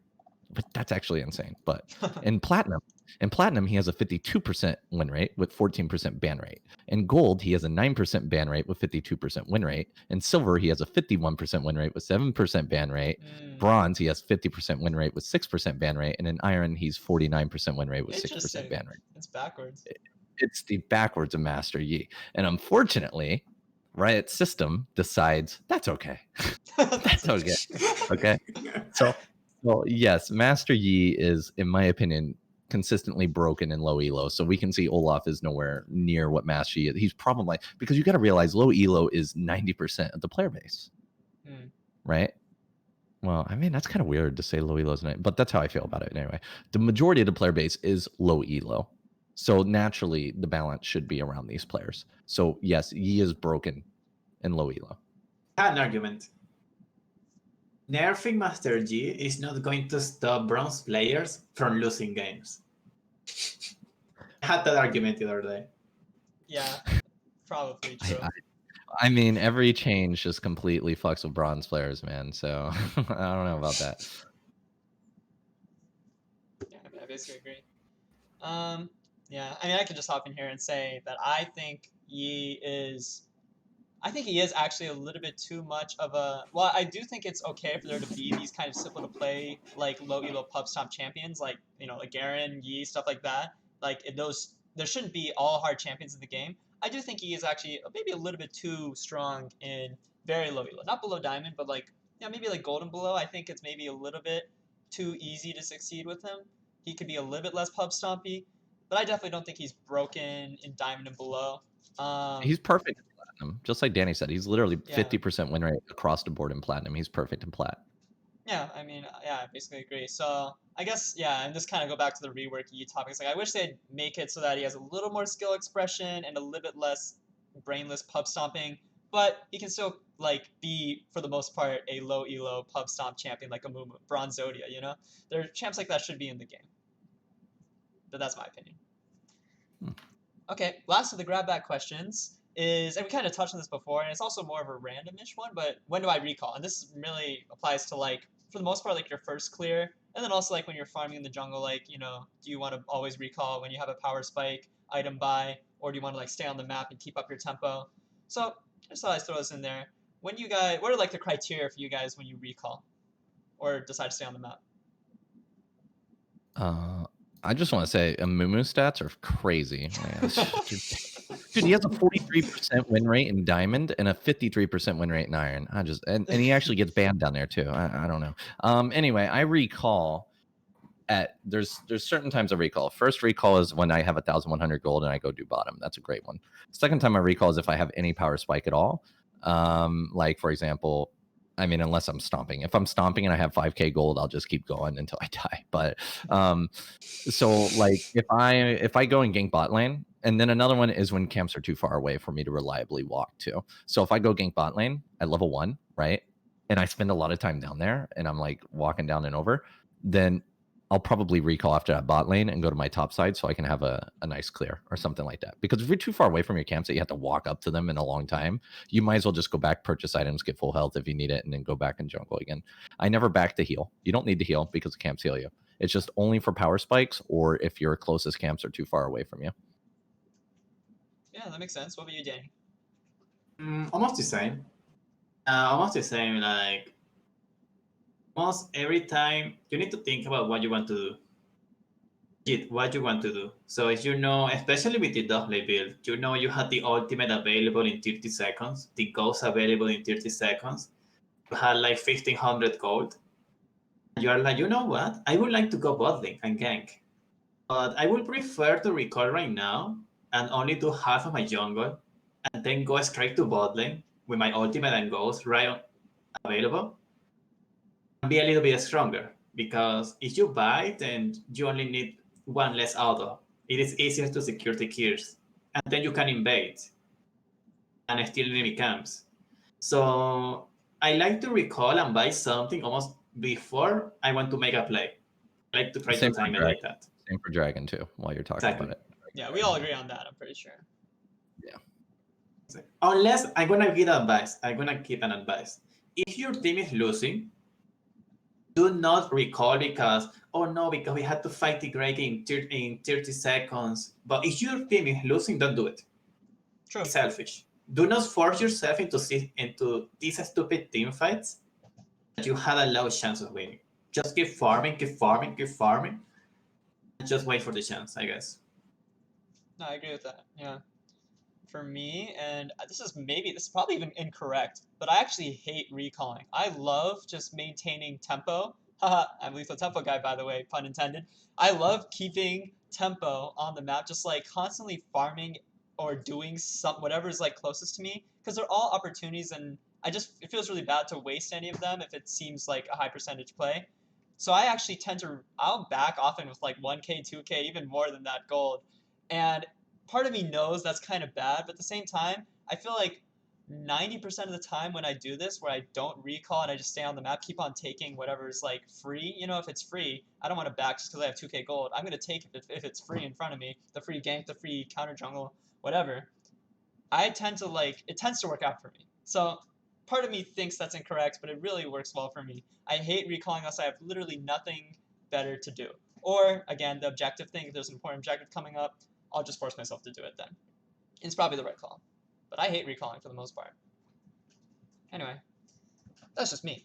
So, we've finally reached the end of today's scheduled programming. It ended up being longer than I thought it would be, but thanks to the guests and for the viewers for your patience. We can finally get to the part where we answer questions in Twitch chat.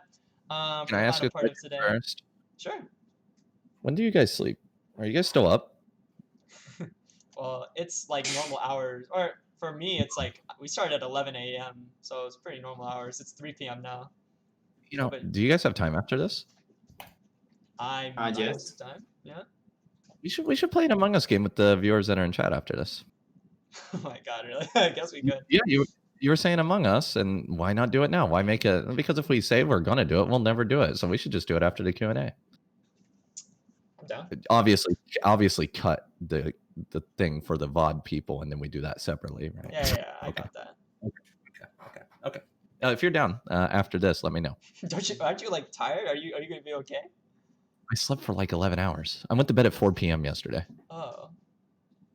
I guess, okay, I'm confused because you were acting so tired at the beginning. I was thinking you were like trying to sleep after this. I just woke up. I literally just woke up. All right. Well, yeah, I'm down with that if you are, Danny. See how much different I look compared to the beginning because I'm finally awake? Yeah, I feel like you do look like you've woken up by now. Sorry to all the people that got to see Tired Sep during the beginning of the podcast. But I'm here now. It's a little bit late, but I'm here now. Wow, my hero. Anyways, yeah, why don't we go ahead and start answering questions from Twitch chat. Danijrm, and you can also, all of you can reach Twitch chat and just pick ones out you want to answer.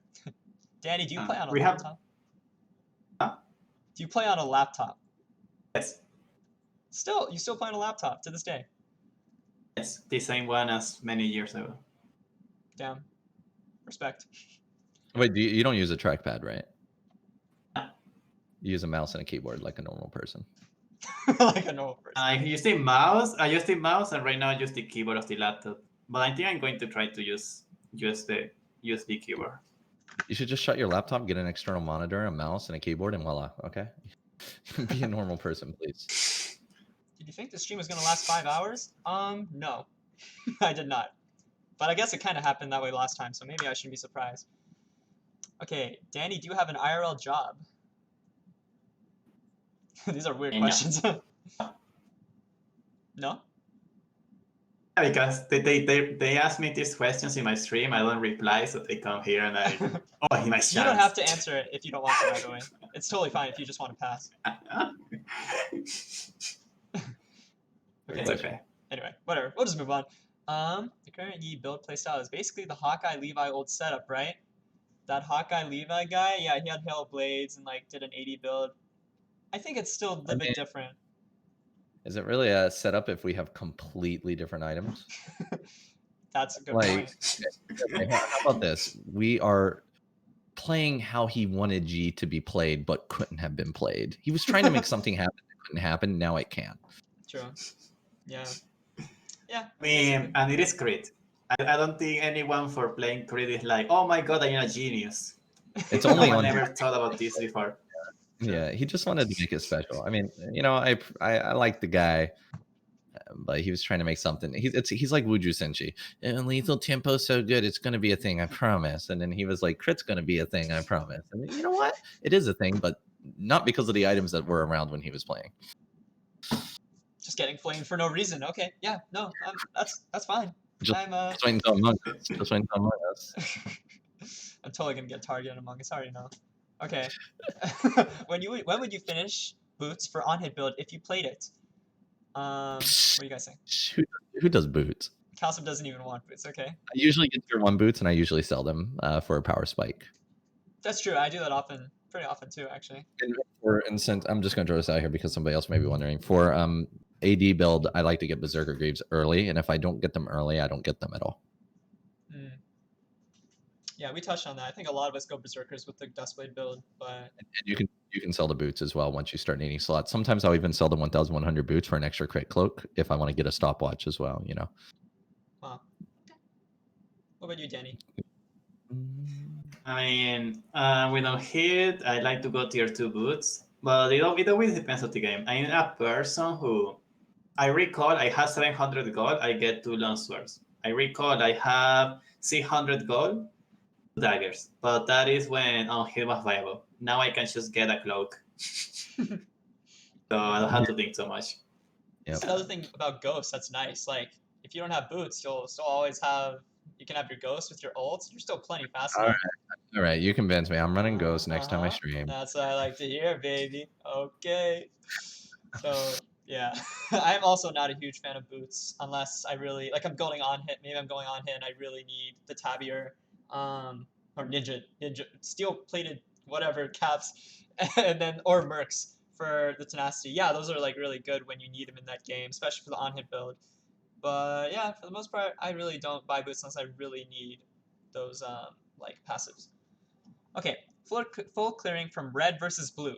Do any of you like clear full clear from blue ever? Because I never do that. No, I don't do blue anymore. I used to. Now I always start on red. And as Danny said, you don't even need a leash on the red to get a fast clear anymore. Yeah. So, no one here starts blue ever? Okay. Sounds good. Great. I will say though, there is once in a rare occasion, I'll start blue if I'm really trying to let's say I take bot leash for blue buff and I want to path towards top side and gank it. Yeah, maybe I'll path in that way if I'm really adamant on ganking a certain lane. Yeah, maybe I'll start blue, but I really don't like to. You have to be really careful with that as well because red is often stolen. It's stolen a lot too. So also starting on red's a good way to stop yourself from getting stolen. Yeah, there's usually just too many reasons to not start on red, but it's not completely troll to start on blue sometimes, but it's really rare. I feel like most of the time starting on red is just the way to go. Okay, it's not a question, but please remove Zanya. Amen. You think Wolf Cheese is dead, Cowsep? What do you think? In low elo, I think you can get away with it. It's just too risky in high elo when you need your tempo, because what happens is if you can't kill them on wolves, they run to the tower, right? And if you don't kill them, you're probably dead. Like, you have to kill them at the wolves and then get out. And nowadays, people, I don't know why, they just react faster, or people word the thing. It's just better to do your clear because your clear is faster nowadays. Everybody's doing faster clears. The jungle's so much healthier that it's not worth it to try and cheese 300 gold because you're going to lose that 300 gold in the time it takes you to do something else. And yeah, you put the enemy jungler behind, but it's just too risky. It's too risky. Like it's worth it to do it if you don't get caught, but you might get caught. Yeah, I basically agree. Let's see, do y'all want, and oh, sorry, I'm the one reading off all the questions here, but y'all can just like hop in whenever you want. But someone asked, do y'all want Rageblade to be reverted to what it was last season? Nah. I hate stacks. They just need to buff it, change it a little bit. Yeah, that's how I feel too. Probably will. They probably will. As Danny said, Danny even said it. They're probably going to change it. He has faith. I hope so. They're on vacation. Yeah, they're literally on vacation right now. So yeah, that's gonna happen now. But Danny, what do you think? Do you like the old Rageblade or new Rageblade now? I like stacks. I like a stack when they last long enough. Right now, Phantom Dancer is like you get these stacks and it is going to be over before 45 stars. Sometimes, so, yeah. I mean, I don't know. It's just that Ginzo right now feels so bad that I don't really know. I mean, Ginzo right now sucks. So if I have this choice of having the old Ginzo, then yes. That's it. That it is. Yeah, I actually like the new Gunson now. Again, I just think they should change it a little bit. But yeah, not having stacks is nice. Okay, let's see. What do you think you changed in your gameplay to climb from plat to diamond? I don't remember even what I was like in plat to diamond. Like, I don't remember that period of time. Do any of you remember? Yeah, go ahead, Danny. You don't need to change almost anything. Master Yi is a champion that takes advantage of mistakes. So if you find item, they make 1 million mistakes per game. And Platinum maybe is like 100,000 mistakes per game. So you still have a lot of mistakes to take advantage of. So just keep doing it and keep improving and keep trying to accumulate more knowledge. That is everything you have to do. Yeah, pretty much. I guess macro is the thing I'd imagine is like a decent difference between plat and diamond. Getting good macro, like perfecting your macro, I think will help you make the final push to diamond. But honestly, I'm not 100% sure. Okay, question. When I was gold, a long. Well, so when I first started League in season 1, I was platinum, and platinum was the highest. Well, I started League before season 1, but when ranked first came out in season 1, I was platinum, and platinum was the highest rank, right? There was no diamond. Mm-hmm. And then in season 2, I stopped playing, and in season 3, I came back and I was gold, right? And what I did was the thing that changed my mindset from gold, because I decided, hey, I want to be good at the game again. And I said, what can I do to change? And the number one thing that changed the game for me is I got selfish. So like blue buff, instead of giving it to mid laners, I started taking it. Instead of listening to laners and ganking for laners, I started farming the jungle and doing things like that.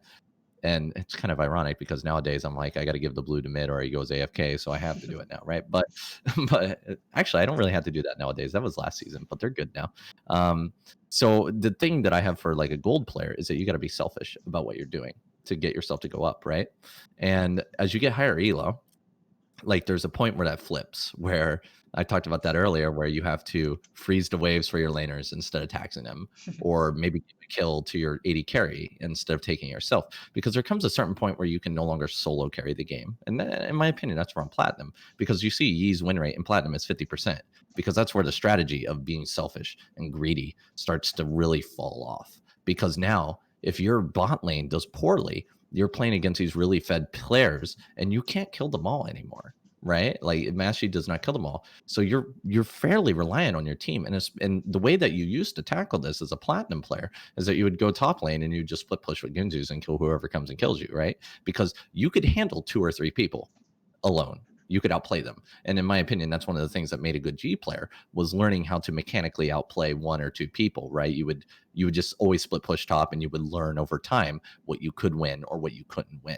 And now we're in this team fighting phase, right? Like this current game is in a team fighting phase. And as you get to platinum and diamond, you have to work on that, right? So as you get higher, the changes in platinum compared to diamond and compared to gold is that you're learning better to be less selfish and give advantages to your laners, and figure out what advantages you need to keep for yourself and what you should give to a laner. Freeze your lanes for your laners so that they don't fall behind. It's not necessarily about who you gank or what you gank, but what advantages that you are comfortable giving to your laner and what you're willing to sacrifice for yourself. Man, that was deep. Man, that was good. That was deep. Well said. Well said. Yeah, I mean, I agree with that completely, actually. Let's see. Another question. Bork, thoughts? Did we talk about Bork really? I don't know if we touched on it really. I don't recall us talking about it much. I actually don't build Bork basically ever. Did you say I don't know terrible? why it's terrible. It just is. Yeah, I don't know why. Losing the active kind of sucked. I don't know why it's terrible. It's terrible because you're gonna get one shot if you try to do more than one hit on a guy. Yeah, it's more of like a long-term fight kind of item, and that's not how the game works right now. Fights don't last long. You blow up or you get blown up. What about you, Danny? Do you like Bork? I haven't played on hit in like 1 month. Oh yeah, I forgot. You haven't even. Please, please. That's me. That's me. Yeah, dude, Danny. I feel like every time we come to these podcasts, me and you are always on the same wavelength, and Wuju guy over here is just like lethal tempo and ghost, bro. But you've been bringing ghost, but you know what I mean. Lethal tempo, bro. I feel attacked. What the hell? What is this? Every time, it's always 2v1 here. It is true though. I feel like you and Danny are like always on the same wavelength, and I don't know why. You two are just like, yeah, you're like the same people at heart, I guess. But I don't know. I'm just trying to, figure out the best builds and be honest with the community if I feel like there are other builds that are better. Yeah, he needs an animal hat. Yeah, I need an animal hat. True. Well, Danny doesn't have an animal hat. What do you think he's gonna do for me? Danny needs an animal hat. He's basically True. Yeah, me and him can be spirit animals together. Danny, what animal hat would you use if you had to use one for like a year of streaming? I don't know, but I think Cowsep told me penguin. A penguin? You know, I could see that. I could see you rocking a penguin hat. Honestly, maybe you should give it a try. Yeah, he doesn't have the ferocity of a tiger, so. I don't know. Penguin's cute. I feel like Danny could work with that. Anyways. Get through the questions. There's 2 minutes, so keep going. Yeah, this Twitch chat's spawning questions faster than we answer them. Okay, what do you think about Gale Force on Yi? So we talked a little bit about Mythics before, and I actually feel like Gale Force, it can be viable, but that's my opinion. What do you guys think? I think we already touched on this, but you fight aren't about killing one guy; it's about killing all the guys in 5 seconds. True. So if you get that reset, then you can keep alpha striking. But seriously, Gale Force just seems very awkward to me, and you lose Dustblade damage and invisibility. The invisibility is just way too important on Dustblade. Yeah, that's true. I don't like to use extra keys. I want to focus in alpha, not attack. Maybe meditate combo, and that is all. Nothing else. No Gale Force. Nothing. Yeah, Cowsep and Dani here, guys. Twitch chat. You gotta understand something. They're not much for building stuff aside from their Dustblade, their ER, their Collector, their IE. That's what they're gonna build basically every game. So no, we're building crit cloaks. Okay. Okay. Lots and lots of crit cloaks. You're right. My bad. But I personally think Gale Force can be a good pick in the right game where you really need the mobility. You don't need the extra damage. You don't need, I don't know. But I almost never build it. So I'll just give you an idea of how good it is compared to other stuff. Is Haunted still viable or is crit just better now? We've talked about this as well. I feel like the consensus between all of us is that the crit build is the best build. Basically, the crit Dustblade build. Not your consensus. You still think you're playing on hit, okay? We're talking about the Dustblade crit build, okay? We all agree that one's kind of the most OP build. Oh yeah, and then he's playing some fake on hit build that's not actually on hit. It's a crit build. So yeah, on hit right now as it is dead. Except who was it? Caffeine playing the on hit build? Yeah, but I also built on hit with Rageblade, like genuine bona fide on hit. I've played some Rageblade games lately that have done well too. So. But yeah, the highest E player right now is on hit, so. Yeah, I'm going to let you guys know how good on hit is. If I go Ginso Kraken and I play 10 games, I will have the same win rate as if I go Randuin Storm main Master Yi full time. Sunfire wasn't bad, you know. I don't know about that one, but sure, if you say so. I personally don't think on hit is dead, or even the fake on hits. You know, I think all these playstyles are actually viable, but Dustblade crit build is the most OP. Okay, question for Mr. Cowsep. Will you ever start biting your fingernails during the game? Oh no, that's just a habit that's never gonna die. How about we answer that guy? Thank you, Vane Power. He watches me a lot. Somebody says advice for diving without flash. I'm wanting to try Ghost myself now. So like actually diving without flash isn't too hard on you because you just alpha strike after you get the kill. And if you really don't have alpha strike up, you can use the meditate bug to escape the tower there. Yeah. You skipped that one. How dare you skip that one? Did I skip it? I don't know. I like to use a trick that not must like is the target. You kill the target with a bounce from the alpha. Oh yeah, that's a good.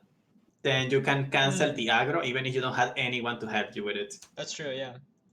Is it the alpha bounce? I don't think it's the alpha bounce. I think it has to be one of the small hits that kills him. The Right, alpha yeah, bounce. That's what he meant. Won't it? Like like it bounces 4 times, so if you get the kill with before the 4 bounce hits, you don't get the aggro anymore. And it's important to remember for the people that don't know that can only happen if you have less than 4 targets. Yeah. Hopefully this is making sense to people who are like hearing us describe it. But well, they'll go watch a VOD and pause and be like, like think about like, okay, I think I get it. yeah, they'll figure it out.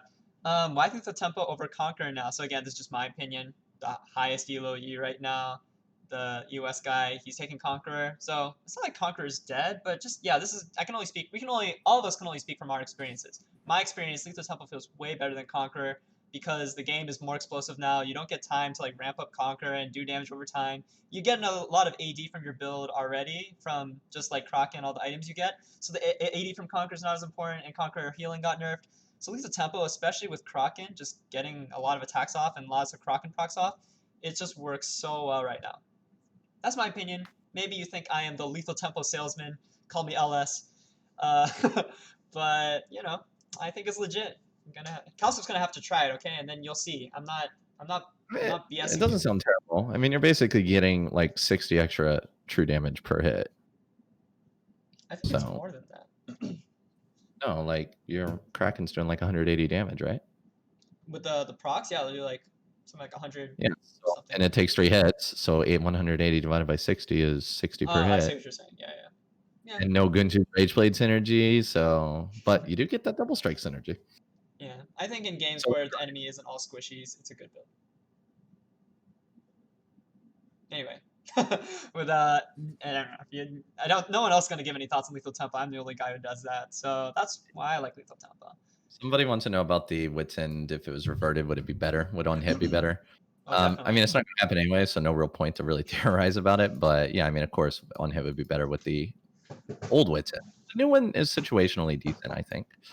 I actually really hate the new Wits End. I think it's pretty. I don't like it either, but it happens, so. Like, you still have to build it if you're going an on-hit build and there's a lot of AP on the enemy team, but like, it has no identity right now as an item. There's nothing about it that makes it special. Wits End. Way more expensive and it's worse. Like, I would literally pay 3,100 for the old one, but I wouldn't pay 2,900 for this one if I didn't really need it. Exactly. Yeah. So it feels kind of bad. Any other questions here? I'm looking through them. Cowsep has been popping off this podcast. They have appreciated your performance. All the time. In my head, giraffe. They want you to be a giraffe, Danny. Thoughts on the Dustblade nerf? Is it dead? Don't know yet. See, a lot of people ask me about things, but I don't know until I try it. I don't like to speculate and do things like that because every time I'm wrong, somebody comes back and says, "See, right?" I don't know. See, I don't think it's going to be as good, but the thing is like invisibility is the main component of it, and it's going to be combined with an Alpha Strike nerf, so we don't know where this is going, so we'll see. True. Exactly. Is it Q nerf, not Dusk? Oh, this guy's going to be real sad next patch. Who's going to tell him, guys? How to play Yi in mid game. He says he can secure 15 to 20, and then after that, he's inting. Just come to Korea server, bud. I mean, I don't know if you're I don't know if you're going to have a better time there. But... This is more of a question for you guys. How do you deal with anything over 20? Yeah, I mean... I feel like... Go ahead. I just feel like, as I like to say sometimes, that is a very general question. It's not specific. So... But I will say, just play around your strong side. Play around where you feel comfortable. People win lane, especially in the bot lane. People win the lane, and the supporters. The top laner is losing because they were just strong side, so they decide to go and help the top laner, and TDC dies along 3 times. So the same thing can happen to just the jungler. Maybe you are ahead, maybe your mid laner is ahead, and then you decide to play in a different place. And even though you could play the whole game to steal the enemy camps, to do objectives, or continue getting kills from the weak side, you try to fight the 5-0 Darius. Why? Just let him split and lose his time. You're gonna win eventually. So that is what just play on your strong side. Always. Yeah, I echo that. Definitely play towards your strong side at all points in the game. I think for me, one of the things I think is like one of the most important things actually when it comes to mid game is not neglecting your farming and gold income. I think once the game kind of breaks open and laning phase starts to break apart, you know, as the jungler, you're like a lot of the time I even fall into this mistake a lot, and I see other e-mains do it where like you're not maintaining your farming, you're just going out like trying to look for all these plays, look for all these ganks, and then the enemy jungler who's just AFK farming and they're brainless, you know, not even trying to look for anything, but they're going to end up winning the game because they were farming well while you were just sitting around looking for things. So I think keeping your farm up in the game is really important. Of course, emphasizing objectives, playing towards your strong side. Yeah, that's advice I'd have to give. But keeping your farm up, I think, is so important right now in the meta, or else it feels horrible to play E. That's my opinion. Let's see. Favorite color? Favorite color? Wow, what a wholesome, simple question. Green. Blue. Wait, did you just say green? Green or purple? Green or purple? I said green. Don't copy me. You're copying me. I said it first. Oh, I said it first. Dude, I have high ping. Okay, you're. Hey, posting watch the this VOD. I said today. green first. What Yeah, I'm in today. I have ping. Okay, it's green. So you said it before because of ping. Okay, you know what? Maybe you're no, right. I said no. On my end, I said it at the same time. So technically, you said it first because I would have heard it because. Okay, yeah, technically you said it first, but on my end, it was at the same time. Fine. Can't we just both have the same color? Okay. What about you, Danny? How about you, Danny? Danny, here, don't say it, Danny. You actually look like a purple or a red boy. I was gonna say purple too. Interesting. What is it? Huh? Blue. Blue? Blue? Can you just blue? Oh. Okay, well, you're both wrong. Okay. Sucks to suck. I mean, okay. Yeah, okay, what about Ravis Hydra when going on hit? Again, seems like it's just a question for me because just on hit Yi is just falling out of favor among the Yi streamers. So sad. But I'll say I love Ravis Hydra with on hit, and with lethal tempo too. Ooh, feels so good. It's actually amazing. So I'm surprised that well, I guess I'm not surprised because you don't even build on hit. So that's why you don't even know anything about the item because you barely build it. You too, that is. But I like it a lot. And if you do try lethal tempo build Cowsep, I recommend giving Hydra a try. It feels good. Dude, my games aren't long enough. Okay, that's true. And somebody said the meditate trick for tower shot is no longer a bug because it's listed in League Wiki. Well, the League Wiki is edited by viewer or people, not right. It's most definitely a bug. Yeah, it's definitely not intended. But it is in the wiki at this point. It's been around for so long. Someone has a question for Cowsep. Do you think W reset is useless? You say on your VOD, W reset is useless with high attack speed. Okay, so I mean, so they're saying the issue is when you get higher attack speed, a meditate reset is quote unquote less effective because you're attacking faster than you reset. But there's still times when it kind of works. Like it feels right. You know what I mean?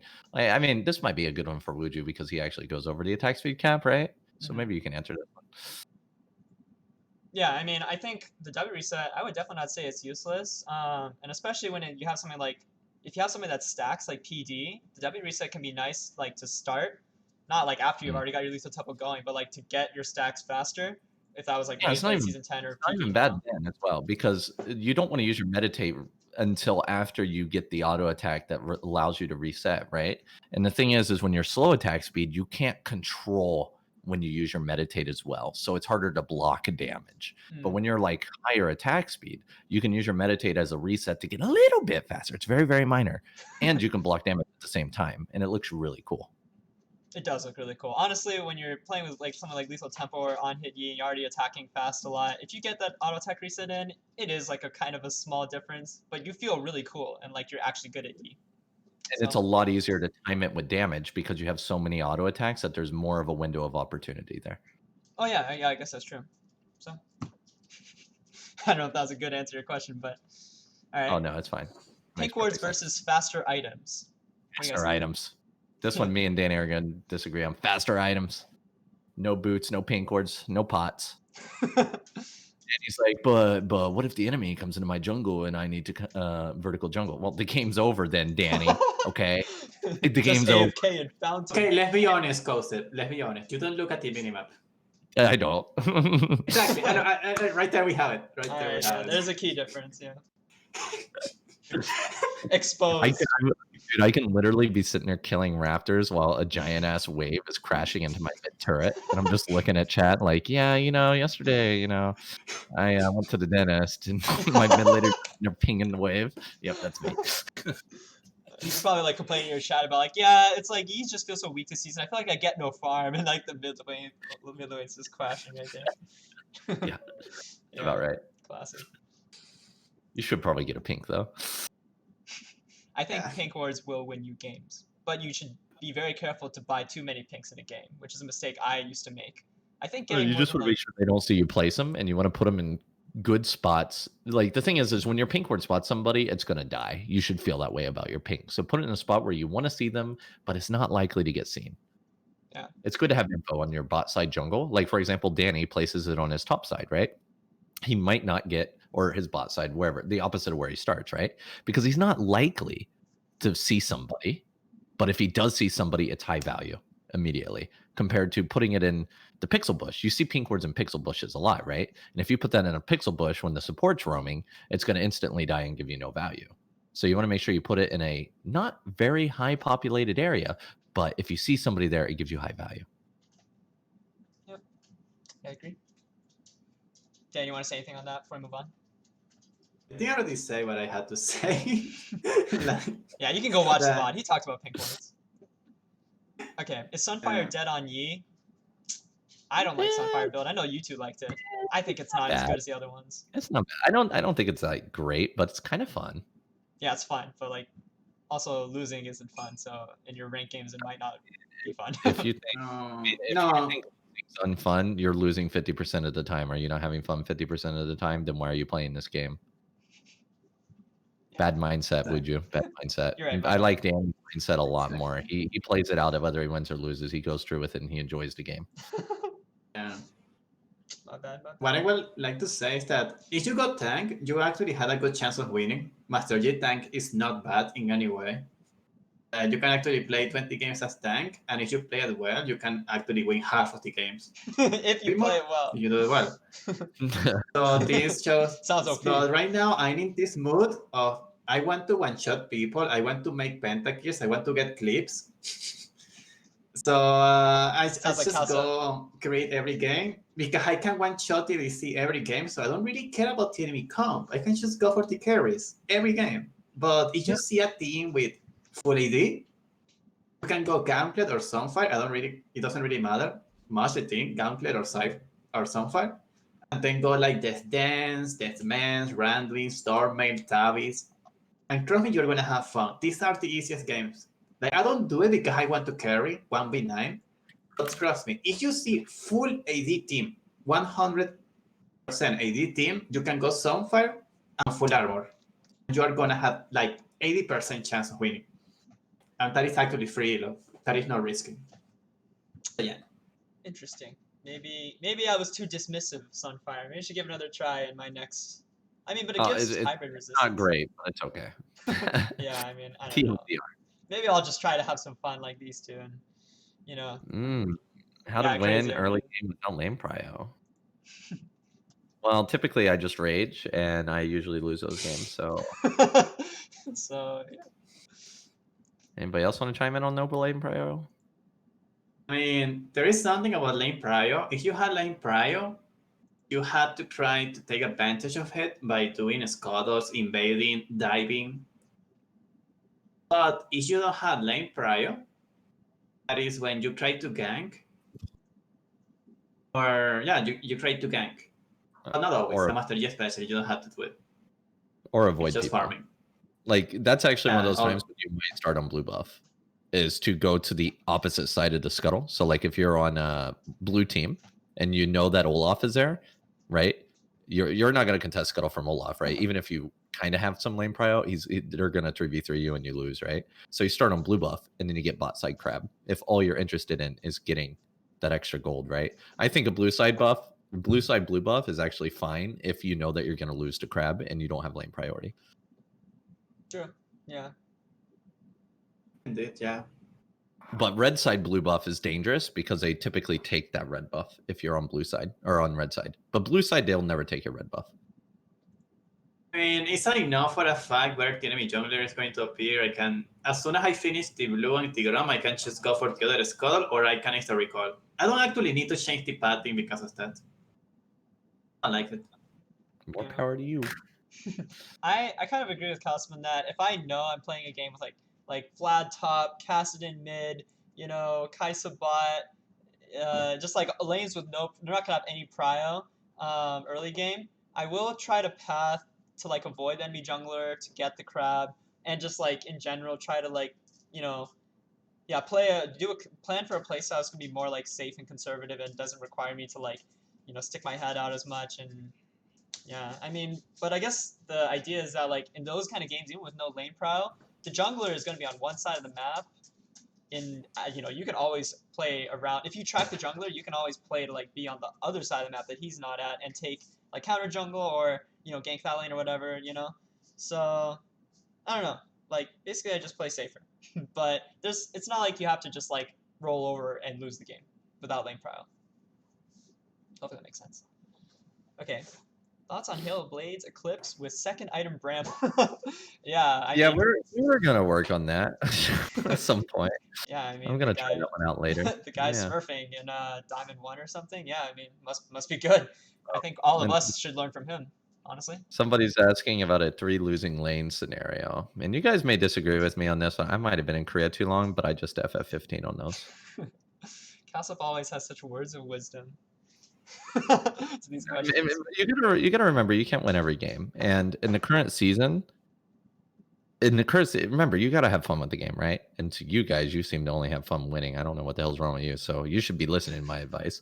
But in the current season, you just get bursted down, and there's no way to come back, and it feels terrible. So if 3 of your lanes are losing, like terribly, and you're in higher elo, like Diamond Plus, if you're in low elo, you can play it out. But in like Diamond Plus, I just give it up. I just let it end. Okay. It's not worth it anymore. It's not worth it anymore. Go ahead, Danny. I mean, I don't really mind so much. Like, these games are a bit stressful. My advice for everyone would be just focus on yourself.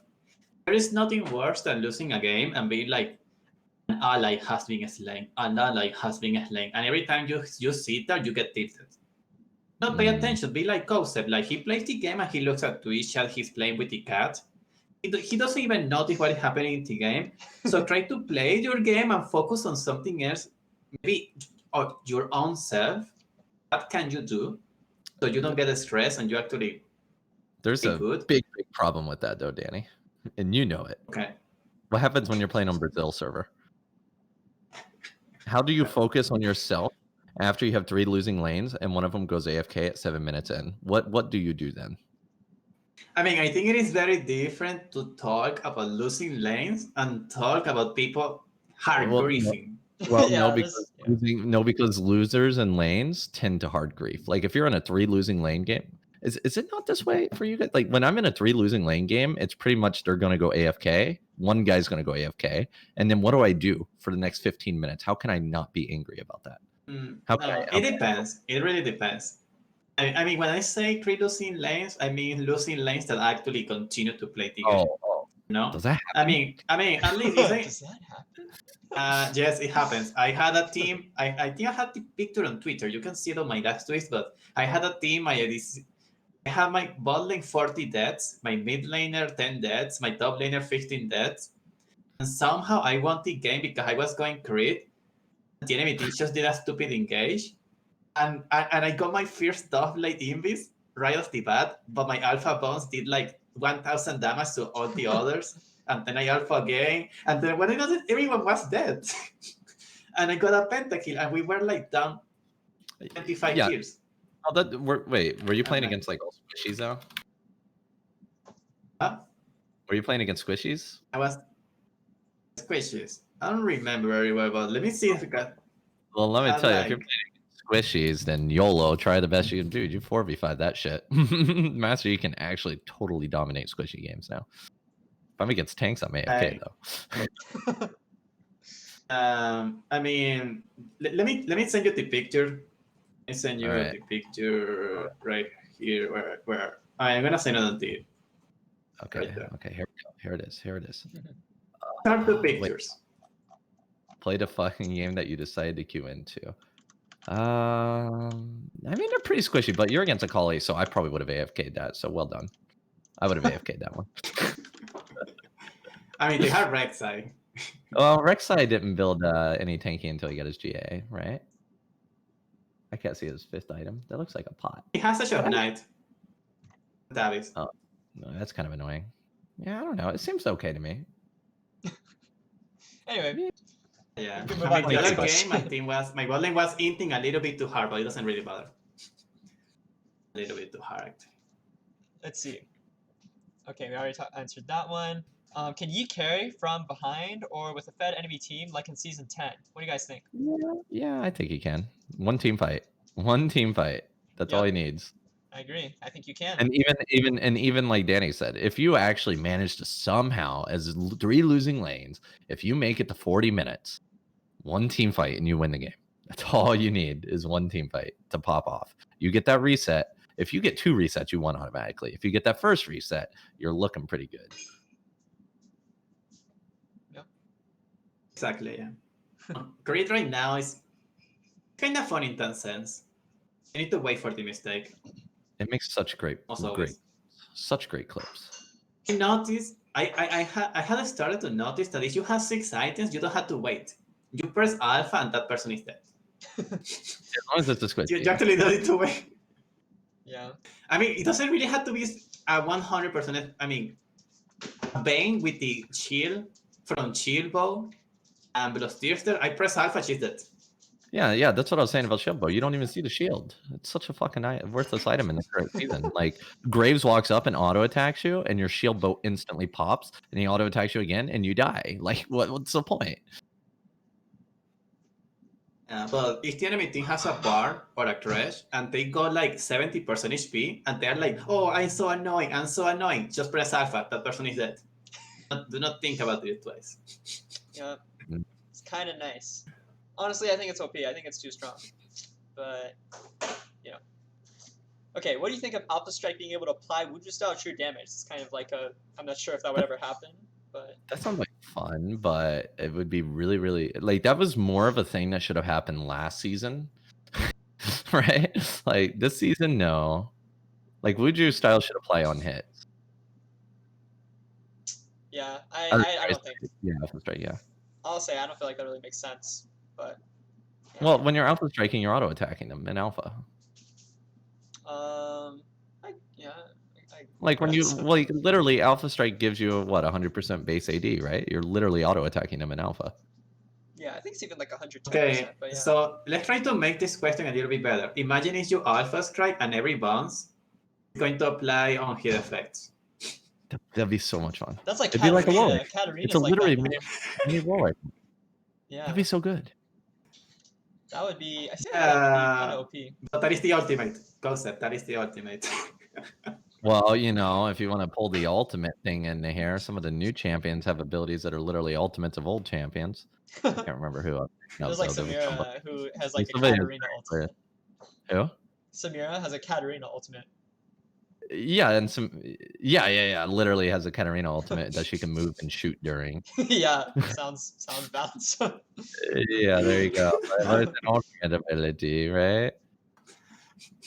Yeah, I mean, I think it's Okay, an how interesting idea. How about this? How about this? Alpha Strike does not do any damage, but every strike applies on is like an auto attack. Yeah, there you go. That'd be so Just bad because then you'd rather just attack fast without alpha. I mean, I don't know. That just sounds really weird to me. No, your Alpha Strike would attack faster. Oh, that's interesting, actually.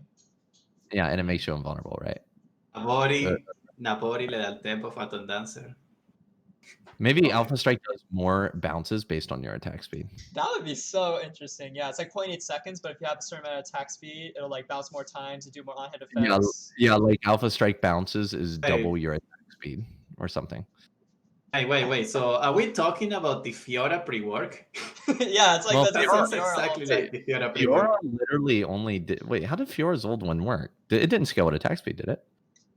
No, but it applied on-hit Fiora- effects, and it was I just mean, like a but Master it Yi was cube. like an Alpha Strike. Yeah. Like, Yeah. I mean, her what did ult we was, just say it? it was literally a worse alpha, by the way. Yeah, but I mean, as an ultimate ability, that was so bad, right? It So was bad. bad. Oh, it was But broken. imagine- Don't you remember? I remember Tiamat stacking it. She used she It will was so bad. ultimate, she will become on target, and she will proc an auto attack like 6 times on one target. She could actually press R on TDC and he will get one shot. He will get Yeah, auto attack that's 6 so times. stupid. Every time I used her, it was fucking terrible. Oh my god. Maybe I was just a Don't you bad. remember that was broken? I played G back then too, so I mean, I didn't really struggle with her. that was like Feral Flare and Devour days. no problem for me. It's a long time ago. Because you could actually press meditate and Yeah, now I'm just sitting here thinking about reworked Master Yi with auto attacks on Alpha Strike, the scaled with attack speed. Man, I don't even know if that would be good or not, but it sounds cool. Sounds kind of broken, honestly. Okay, Dota asked this, and we actually answered during the podcast. It's like, should you open with Q now when jungling in Season 11? A lot of you players open with Q to gap close when farming. I think all of us agree you do that to get there faster. Somebody asked about Emax too. And now I Q. Oh, Emax. I personally love Emax with the Lethal Tempo build, and that makes sense, right? And if you're going against tanky people, like, Emax feels great. So I love it. I don't know what you guys think. CDR. I don't max Q for damage. I max it for CDR. Yeah, but like, it's like what, a second or two with like a 3-point Q versus 5-point Q, It doesn't really matter. Well, I mean, it's gonna be less later, right? Because of the nerf. Yeah. But even so, it's still just like, if it's on hit E, I'm trying to just auto attack a lot anyways, and the extra E damage. I still think you would like to get at least 2 or 3 points into Q. Yeah. So you'll get 3 points Q and then Emax. That's what I do, and I think that's what you usually do with Emax. Well, yeah, you start at level 7 or 6. Level 7, yeah, level 7. Level 7 is Level the first 7, time you put a point yeah. in E, yeah. I could see it for an on-hit build, sure. Do you want to chime in on the Danny? You don't have to, but I always go Q max, always. Especially with a crit. I mean, with crit, you don't notice, but as soon as your Q crits, you can almost one-shot a Squishy. Only with the alpha. yeah, I mean with crit, I think there's no doubt you always Q max. It's more like for on hit, right? Yeah, but also with a on hit, I always like the max Q. Oh, no, I never like maxing E. Gosh. Maybe we take like 5 more questions and we call it good because we've been going for a long time now. So yeah, let's pick 5 more questions. I'll let you guys can pick the last 5 questions. Pick the ones that look most interesting to you to answer. Should I surrender? Go ahead. Compared to Elos? No. No. Wow. Is that one of our questions? Wow, that felt kind of like a waste. That was easy. No, I mean, I'm down to answer whatever's there. Yeah. I mean, I believe he asked about the Sunfire again, I think. So I'm just gonna say, I don't really believe, but if the enemy thing is full AD, you can go Sunfire, full armor, Death Dance, and you are most likely gonna win the game. So, Do you really believe in Sunfire that much? Like, do you actually think Sunfire is that good even right now?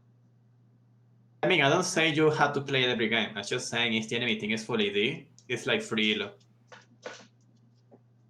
Yeah, it's free elo with low effort. You don't actually have to think. You can go in any fight you want. And especially if you see a Kha'Zix, a Talon, a Kayn, an Assassin, they don't do anything to you. It is actually a different game.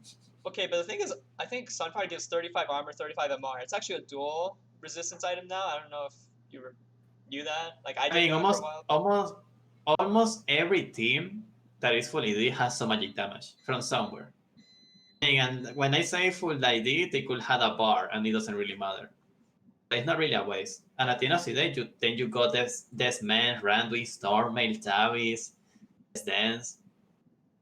You're not gonna feel like you're losing stats. I guess. So, yeah. But why not just go Bramble Vest with like an actual like normal mythic item? I don't know. I don't see the point in building Sunfire, honestly. But I don't know. That's just my opinion. Because I don't think you are not aware that Sunfire right now is going to proc damage when you auto attack. I know, yeah. You auto attack many times, it's going to do more damage. So right now it feels even better. You get the haste, so you can actually go and fight, and you can have the alphas try and the ultimate more often. It's like Dogblade, but you are tanky. So Yeah. with Dogblade, you are good versus assassins, and with Sunfire, you are good versus assassins. It is almost the same. Okay, you know, maybe I'll just have to try it. I'll have to just try and see if I like it. But I'm a doubter. I gotta be honest with you. I'm not a believer. Okay. Yeah, you can go ahead and pick out a few more questions. If there are any left, let's see. Solo Baron faster. Obviously, Daon hits way better at doing Baron. Is it actually though? I actually wonder. It is. It just is. Because the... Actually, yeah, you're probably right. You're probably right. It just is. I mean, Danny said that you can solo Baron with the crit build, and he's not wrong, but it's so much harder. Yeah, I think just Rageblade and Kraken, you can solo Baron already. I don't even try to solo Baron anymore. That's true. I don't even really try to do it either. Like, they all know it's a Yi. They're probably going to try that. They all already, like, the enemy team already knows that's a trick. I think there is a small difference. When you go crit, there is a high chance you get fed a little bit faster. So you get more items, you get more gold. So it is more reliable. Like, if you play the game well as crit, you can have 3 items, minute 20. It's not very hard. It's kind of easy, actually. As you play on hit, having the 3 items, it is not that easy. So in crit, I mean it like it's easier to get fed, so it is easier to have more items and do it even faster. But yeah, that is another factor. All right, want to pick out a question, Cowsep? I just picked up the last one. Oh, really? Looks like there's some more down here. I see one. I see several down here at the bottom. I can just pick out one. Which build solo BR faster? Look at me. So let's see. Thoughts on Hail Blaze versus Dark Harvest? Okay, we touched on this before. Yeah, I don't like Dark Harvest. I mean, Cowsep likes it if you have, you know, high ping. But I think for the most part, Hail Blaze is a pretty good. Hail Blaze for the earlier snowball. Yeah, I think it's like pretty good late game as well. So. You got 2 questions for you. I'm gonna brush my teeth. All right, sure. So, I mean, I don't know if they're asking me specifically. I think they're just asking all of us. But yeah, I'll answer like 2 more and then we'll call it good. So, what is your build path with Ravenous Hydra? So, my build path when I do the Kraken Lethal Tempo or the Kraken PD Lethal Tempo build, usually 3rd item. Like, you could go Ravenous 3rd item, but I think it's better to get like, you know, maybe a Wit's End or Death Dance or IE 3rd, depending on whether you want to go crit or like a little bit of a more high, like, you know, on hit play style. And this is all, by the way, in my Google Doc guide, so you can see it all in there if you're, you know, want to know more and I don't answer it right now. But yeah, usually Ravenous Hydra, you get it usually 4th. 3rd item, it can work, but I guess it feels better to get something that's a little bit more like something that has more of a purpose, I guess. So yeah, I usually get it 4th. I'll say that. Okay, what should be the last question? Okay, thoughts on taking Barrier as a spell? I don't know. What do you think, Danny? You think Barrier is viable on Yi? No reason. It's like taking maybe Cleanse, Clarity is you could still get Clarity. No reason. Yeah, I don't think Barrier would ever. Yeah, I think Barrier's. I don't think you'd ever take it. Honestly, though, I've taken Cleanse before and it worked out really well. Like the very few times I took it and I thought it would be a good game. Like if you're facing a Lissandra, Lulu, or just like a bunch of point and click CC abilities on enemy team, the Cleanse feels not bad. You know, I'll say it doesn't feel bad. But yeah, I mean, you could just build a QSS as well. So I will say I think Cleanse isn't troll. I think if you take Cleanse in the right games, it's not actually that bad. But yeah, I don't think Barrier is that good. anyways, I think that just about wraps up everything. It's been a really long podcast, actually a 5 hour long, or wait, 4? No, 5, yeah, It's 5 5 hours. hours. It's been a 5 hour long podcast. So yeah, big thank you to Danny and Cass for staying on this long. That's it. Again, you can check us out on Twitch and Twitter, and Cass also streams on Facebook. And I think we all have YouTubes as well. I forgot to include that. So yeah, I guess that's it. If you have any other questions, you can I have a question. Oh sure, go ahead. When's our Among Us game? I mean, if we want to run it right now, we can. Okay. Or we can run it another time. I mean, there's no. No, rush we're for me. doing it now. We're doing it now. All right. So yeah, I guess we just keep the stream going and just. Yeah, we'll keep the stream going. But to all those podcasty boys out there, it was a pleasure having you all here. And if you guys got any more questions about Yi, ask Wuju first, and then you can ask me later because I only want the super important ones. Yeah, I think that's fair. I think that's fair. And yeah, this podcast will be posted on YouTube, and I'll put it on Ren Discord so you can find it. It's on my YouTube channel, or will be. So if you missed anything, don't worry, it's going to be on there. And yeah, thanks again to everyone for being here. All right. Oh, thanks. Bye. Cut.